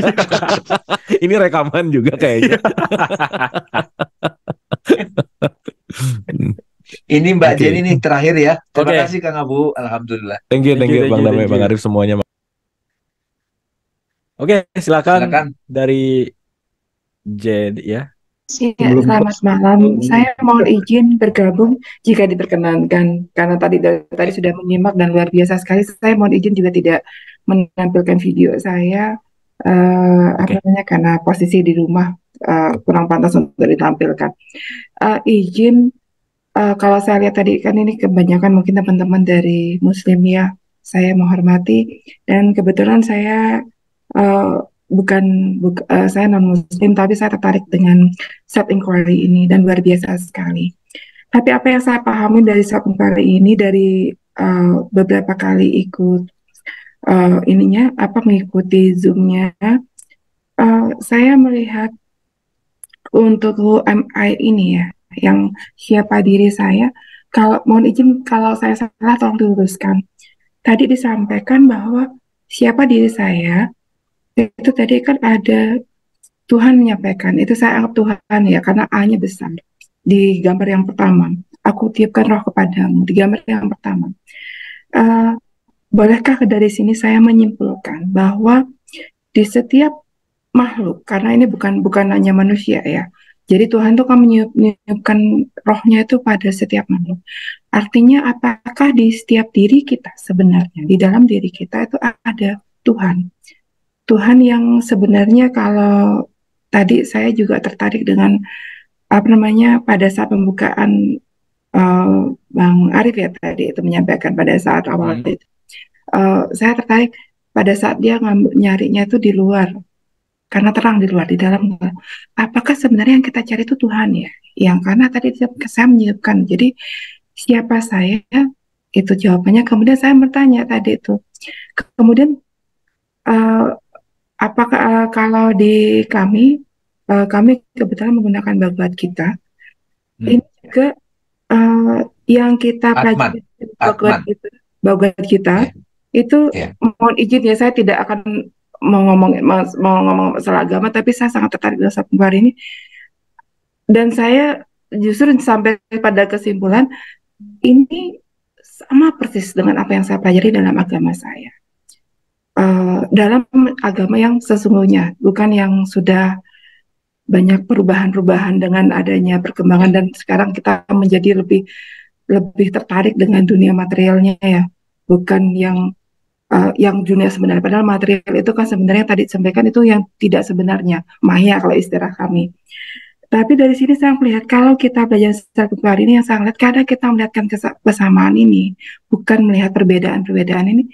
Saya melihat apakah kedepannya ini, kalau ini yang kita perdalam, karena melihat Indonesia ini adalah begitu banyaknya agama di sini, apakah ini bisa digunakan sebagai alat untuk membuat kita bersatu. Kita tidak mengkotak-kotakan tentang agama-agama lagi, tapi justru dengan persamaan-persamaan ini kita menjadi merasa agamamu, agamaku, dan kita menjadi berjalan bersatu dan menjadi negara yang menjadi lebih kuat. Mungkin itu yang menjadi pertanyaan saya. Dan kemudian saya satu lagi, saya boleh dong diajarin bagaimana sih sebenarnya metode-metode self inquiry. Tadi kan disebutkan ini kan ada caranya, ayo kita menjalankan self inquiry. Tapi bagaimana sih, yang apa sih harus kita jalani? Mohon pencerahannya dan terima kasih. Oke, thank you. Keren pertanyaannya. Ini aku stop ya. Pertanyaan berikutnya terakhir Pak Yadi nanti. Oke, silakan. Tapi Bang Damai Ini dulu mungkin jawab dulu kali ya pertanyaan. Kang Abu nih kayaknya.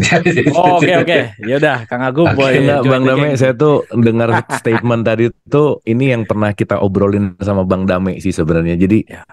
so much happy banget gitu dengan statement tadi bahwa kita tuh perlu cari alternatif lain yang udah nggak terlalu banyak konotatif dan perbedaan gitu. Dan begitu saya dikenalin sama Bang Dame tentang self inquiry dan kita bicara tentang konteks ini sangat universal, kan sangat happy ya kita bisa kumpul di sini dengan latar agama yang berbeda, kepercayaan yang berbeda, tetapi kita punya visi misi dan rasa untuk menuju kepada sesuatu bahwa once kita masuk ke self inquiry udah nggak ada Islam, Kristen, Hindu, Buddha dan seterusnya. Karena kita bicara tentang the truth gitu. Kita bicara tentang dia. Apapun itu penamaannya. Entah itu Bhagavad Gita bicara tentang Brahman yang menjadi Atman dalam tradisi Islam yang berbicara dari dia yang menjadi ruh dan seterusnya, karena saya rasa itu semua hanya dalam tanda petik perbedaan kata dan perspektif gitu. Tetapi sekali lagi happy banget gitu ya dengan statement Mbak Jenny tadi dalam konteks bahwa kita bisa bicara di sini dengan frekuensi yang sama. Once kita bicara self inquiry, ya kalau tadi pertanyaannya apakah di dalam diri kita ada Tuhan, justru kalau kita balikin kita adalah percikannya dia yang sedang menampil dan belajar jadi manusia gitu.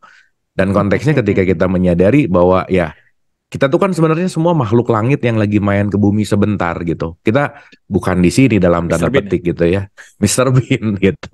Kita tuh alien yang lagi nyasar ke bumi bentar dalam tanda petik gitu. Nah, cara untuk menemukan diri itu saya anggap itu sebagai agama. Maka agama itu adalah jalan gitu. Jadi terima kasih.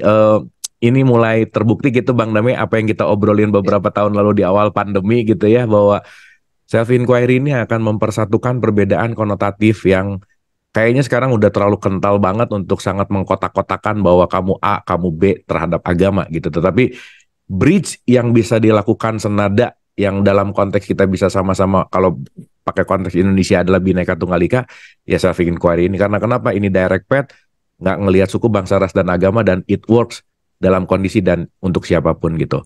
Makasih Mbak Jadi, makasih Bang Dame dan Bang Arif. Saya rasa itu sih yang happy banget lah pokoknya gitu, bisa denger statement tadi tuh happy banget. Makasih. Oke. Ya, Mbak Silakan, Bang. Jenny ya, dari Indonesia sebetulnya Pancasila itu sebetulnya sudah menunjukkan itu. Secara ideologi bangsa kita kan ketuhanan yang Maha Esa, kemanusiaan yang adil dan beradab, persatuan Indonesia. Dan itu sejalan banget dengan the truth dan founding fathers gitu, founding mothers lah ada yang nyebut juga gitu ya. Itu sudah mengetahui itu gitu. Kalau mengenai prakteknya itu, ada ini konsep lagi nih Mbak Jenny, tapi ini membantu. Ada namanya progressive path, itu mengasumsikan kita individu belum tahu Tuhan, kita merasa terpisah. Jadi ada tahapan. Disinilah ada mantra, ada meditasi, ada prayer, ada sholat kalau di Islam, ada saat teduh kalau di Christianity, ada teologi. Itu progressive path. Tapi ada yang langsung kepada the truth, itu namanya direct path. Bertanya langsung, siapa ini aku gitu. Nah, ketika kita udah ke situ, maka progressive path itu, doa kita jadi hidup. Ya, kita tidak membeda-bedakan agama lagi. Kita menghormati agama satu dengan yang lain. Budaya satu dengan budaya yang lain. Mantra dia beda dengan saya. Ketika kita sudah sampai ke direct path gitu. Karena begitu kita direct path itu, yang kita saksikan hanya the truth itself. Dan itu adalah kedamaian itu sendiri. Itu adalah kebahagiaan itu sendiri. Itu adalah cinta gitu. Dan itulah percikan Tuhan. Dan itulah Tuhan itu sendiri. Jadi gitu. Nah, lalu kemudian ada nanti sudah menyatu namanya pathless path gitu ya. Jadi semua aktivitas kita adalah udah nggak beda-beda jalannya lagi. Gitu. Tapi tiga-tiganya pasti terjadi pada kita. Gitu ya, Mbak Jenny. Makasih, Kang Abu. Terima kasih juga komentarnya. Bang Yadi, terakhir. Top. Thank you. Tadi kan ada pertanyaan ya, gimana metodenya gitu-gitu. Ya, tonton aja episode sebelumnya sih. Iya. Terima kasih. Self inquiry gimana? Oke, silakan. Ya, selamat malam. Assalamualaikum nih. Ada guru kita juga nih, Bang Abu ya. Saya suka ngikutin Dari positif. Selamat malam Bang Abu ya, Mas Arif sama Bang Damai. Saya sebagai closing aja, karena waktunya juga sudah terakhir ya. Jadi yang ada di dalam diri saya mengikuti kajian Bang Damai sama Mas Arif ini sangat membantu banget ya. Apalagi kita ingat mungkin kalau dengan surat wal asri ya, demi waktu ya, kebetulan ya umur saya juga sudah mendekati sang waktu ya, karena udah disebut 60 lah, 65 gitu ya. Jadi setiap hari, setiap menit, setiap detik yang ada di dalam pikiran saya itu ya untuk ibadah. Pokoknya gimana, karena saya muslim, gimana lah begitu sebelum azan sudah di masjid itu, kalau bisa berlari gitu kan ya. Tapi kalau misalnya ada kesibukan ya di rumah. Dan tadi dari Ibu Jenny juga saya sangat setuju sekali ya. Jadi dalam hal ini kita tidak mengkotak-kotakan agama. Yang ada di dalam benak saya, artinya kita sekarang itu harus benar-benar memanfaatkan waktu gitu ya. Karena kan kita tidak tahu nih, game changernya dari Allah itu kan mau dikasih berapa bulan, berapa tahun, kita kan nggak tahu. Dan untuk diri saya pribadi, saya ini benar-benar setiap episode yang dari Bang Damai itu saya ikutin. Karena kan ibarat kita kurikulum ya. Insya Allah mungkin pada saatnya nanti, sang aku itu benar-benar menyaksikan kita yang husnul khotimah. Jadi tidak ada ketakutan lagi, tidak ada keraguan lagi. Kata Allah kan, jangan engkau ragu padaku. Jangan ada tangis lah, jangan ada duka pada waktu di hari akhir. Jadi saya juga berterima kasih dalam program ini, karena menurut saya cuma ada di Bang Damai nih. Karena kalau yang lain kan materinya yang sudah general ya. Ini lebih fokus, dan untuk saya sendiri setiap episode nih ada ilmu baru gitu. Dan Bang Damai benar, karena harus merasakan sendiri gitu. Makasih, mungkin mohon tanggapannya. Assalamualaikum. Waalaikumsalam. Oke, thank you. Itu Pak Yadi closing ya, teman-teman yang bertanya. Tunggu episode selanjutnya gitu. Tapi sebelum Bang Damai menanggapi, ini ada dari Bella Sari. Terima kasih Bang Damai, Bang Arif, Kang Abu. Topik sangat bermanfaat. Tapi ada hal yang saya belum puas karena ibarat saya masih di tahap atau kelas basic untuk mengenal sang aku. Di sini materinya untuk kelas intermediate. Jadi kualitas pemahaman saya harus dari fase to phase. To fase. Mohon info untuk topik basic. Ya, ini di episode-episode sebelumnya aja. Cek ya. Dan kalau mau juga explore playlist lain di channel YouTube Soul Guru. Playlist lain Self Inquiry itu ada juga tuh tentang sang aku. Yang mungkin lebih mindsetnya itu introduction gitu ya. Ya, lebih renyah. Oke. Ya, silakan Bang Damai sekaligus closing statement, dan Kang Abu kalau mau closing statement silakan juga nanti. Ya. Pak Yadi, terima kasih banyak. Jadi saya ingin kasih closing statement aja dari saya, nanti Kang Abu juga dikit boleh. Ini memang ilmu yang menyelamatkan Pak Yadi. Ya. Jadi saya sendiri ketika bertemu banyak guru, membaca buku, lakukan praktek gitu, akhirnya bagi diri saya sendiri ini menyelamatkan sekali dalam banyak hal. Dan juga bisa mengurai apa yang saya pelajari di agama. Saya Islam dan juga agama Hindu saya pelajari, Buddha, serius, Christianity, dan itu jadi jelas gitu. Nah, kalau ada perbedaan-perbedaan itu akhirnya jadi bisa dipahami. Ada yang kacamatanya kabur gitu kan. Jadi harus dibersihin kacamatanya biar clear gitu ya. Jadi makasih Pak. Dan kita bisa berkumpul di sini berkah nih. Nih kayaknya Kang Abu bawa pasukan nih kayaknya ke sini nih. Itu. Makasih teman-teman telah hadir. Kalau mau lebih detail banyak sekali tuh di dialog positif ininya Kang Abu banyak. Kalau yang di Suagur itu memang kita fokus ke yang ini. Makanya Pak Yadi bilang eh, ini memang kita sengaja langsung. Ya Kang Abu ya, Kang Abu itu saya suka bilang Kang Abu itu kayak restoran Padang nyiapin banyak makanan kan gitu. Ada kikil, ada ini. Jadi kalau udah suka sini dia fokus gitu. Karena dengerin semuanya bagus-bagus soalnya kan kita nggak kuat itu. Jadi kita fokus gitu kira-kira. Ya, Makasih Pak Yadi. Kang Abu monggo. Ya, Ya. makasih Bang Dame, Bang Arif dan semua yang hadir. Gimana ya?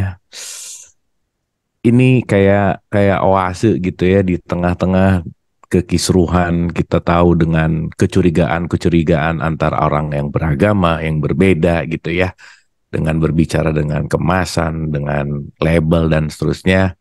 Dan ya ini menarik sebagai solusi sih gitu, bahwa self inquiry ini beyond dari religion, beyond dari suku bangsa dan saya rasa kita semua bisa menikmati show malam hari ini tuh udah nggak pakai gelisah, ragu, tersinggung gitu ya, menikmati. Dan kita nggak ditakut-takutin sama neraka gitu, justru kita benar-benar diajak untuk mengenal diri. Karena saya rasa proses pengenalan diri itu proses seumur hidup yang nggak pernah selesai, dan hidup selalu mengajarkan sesuatu. Maka mudah-mudahan ini menjadi metode untuk kita tidak lelah untuk belajar terus-menerus mengenal diri gitu.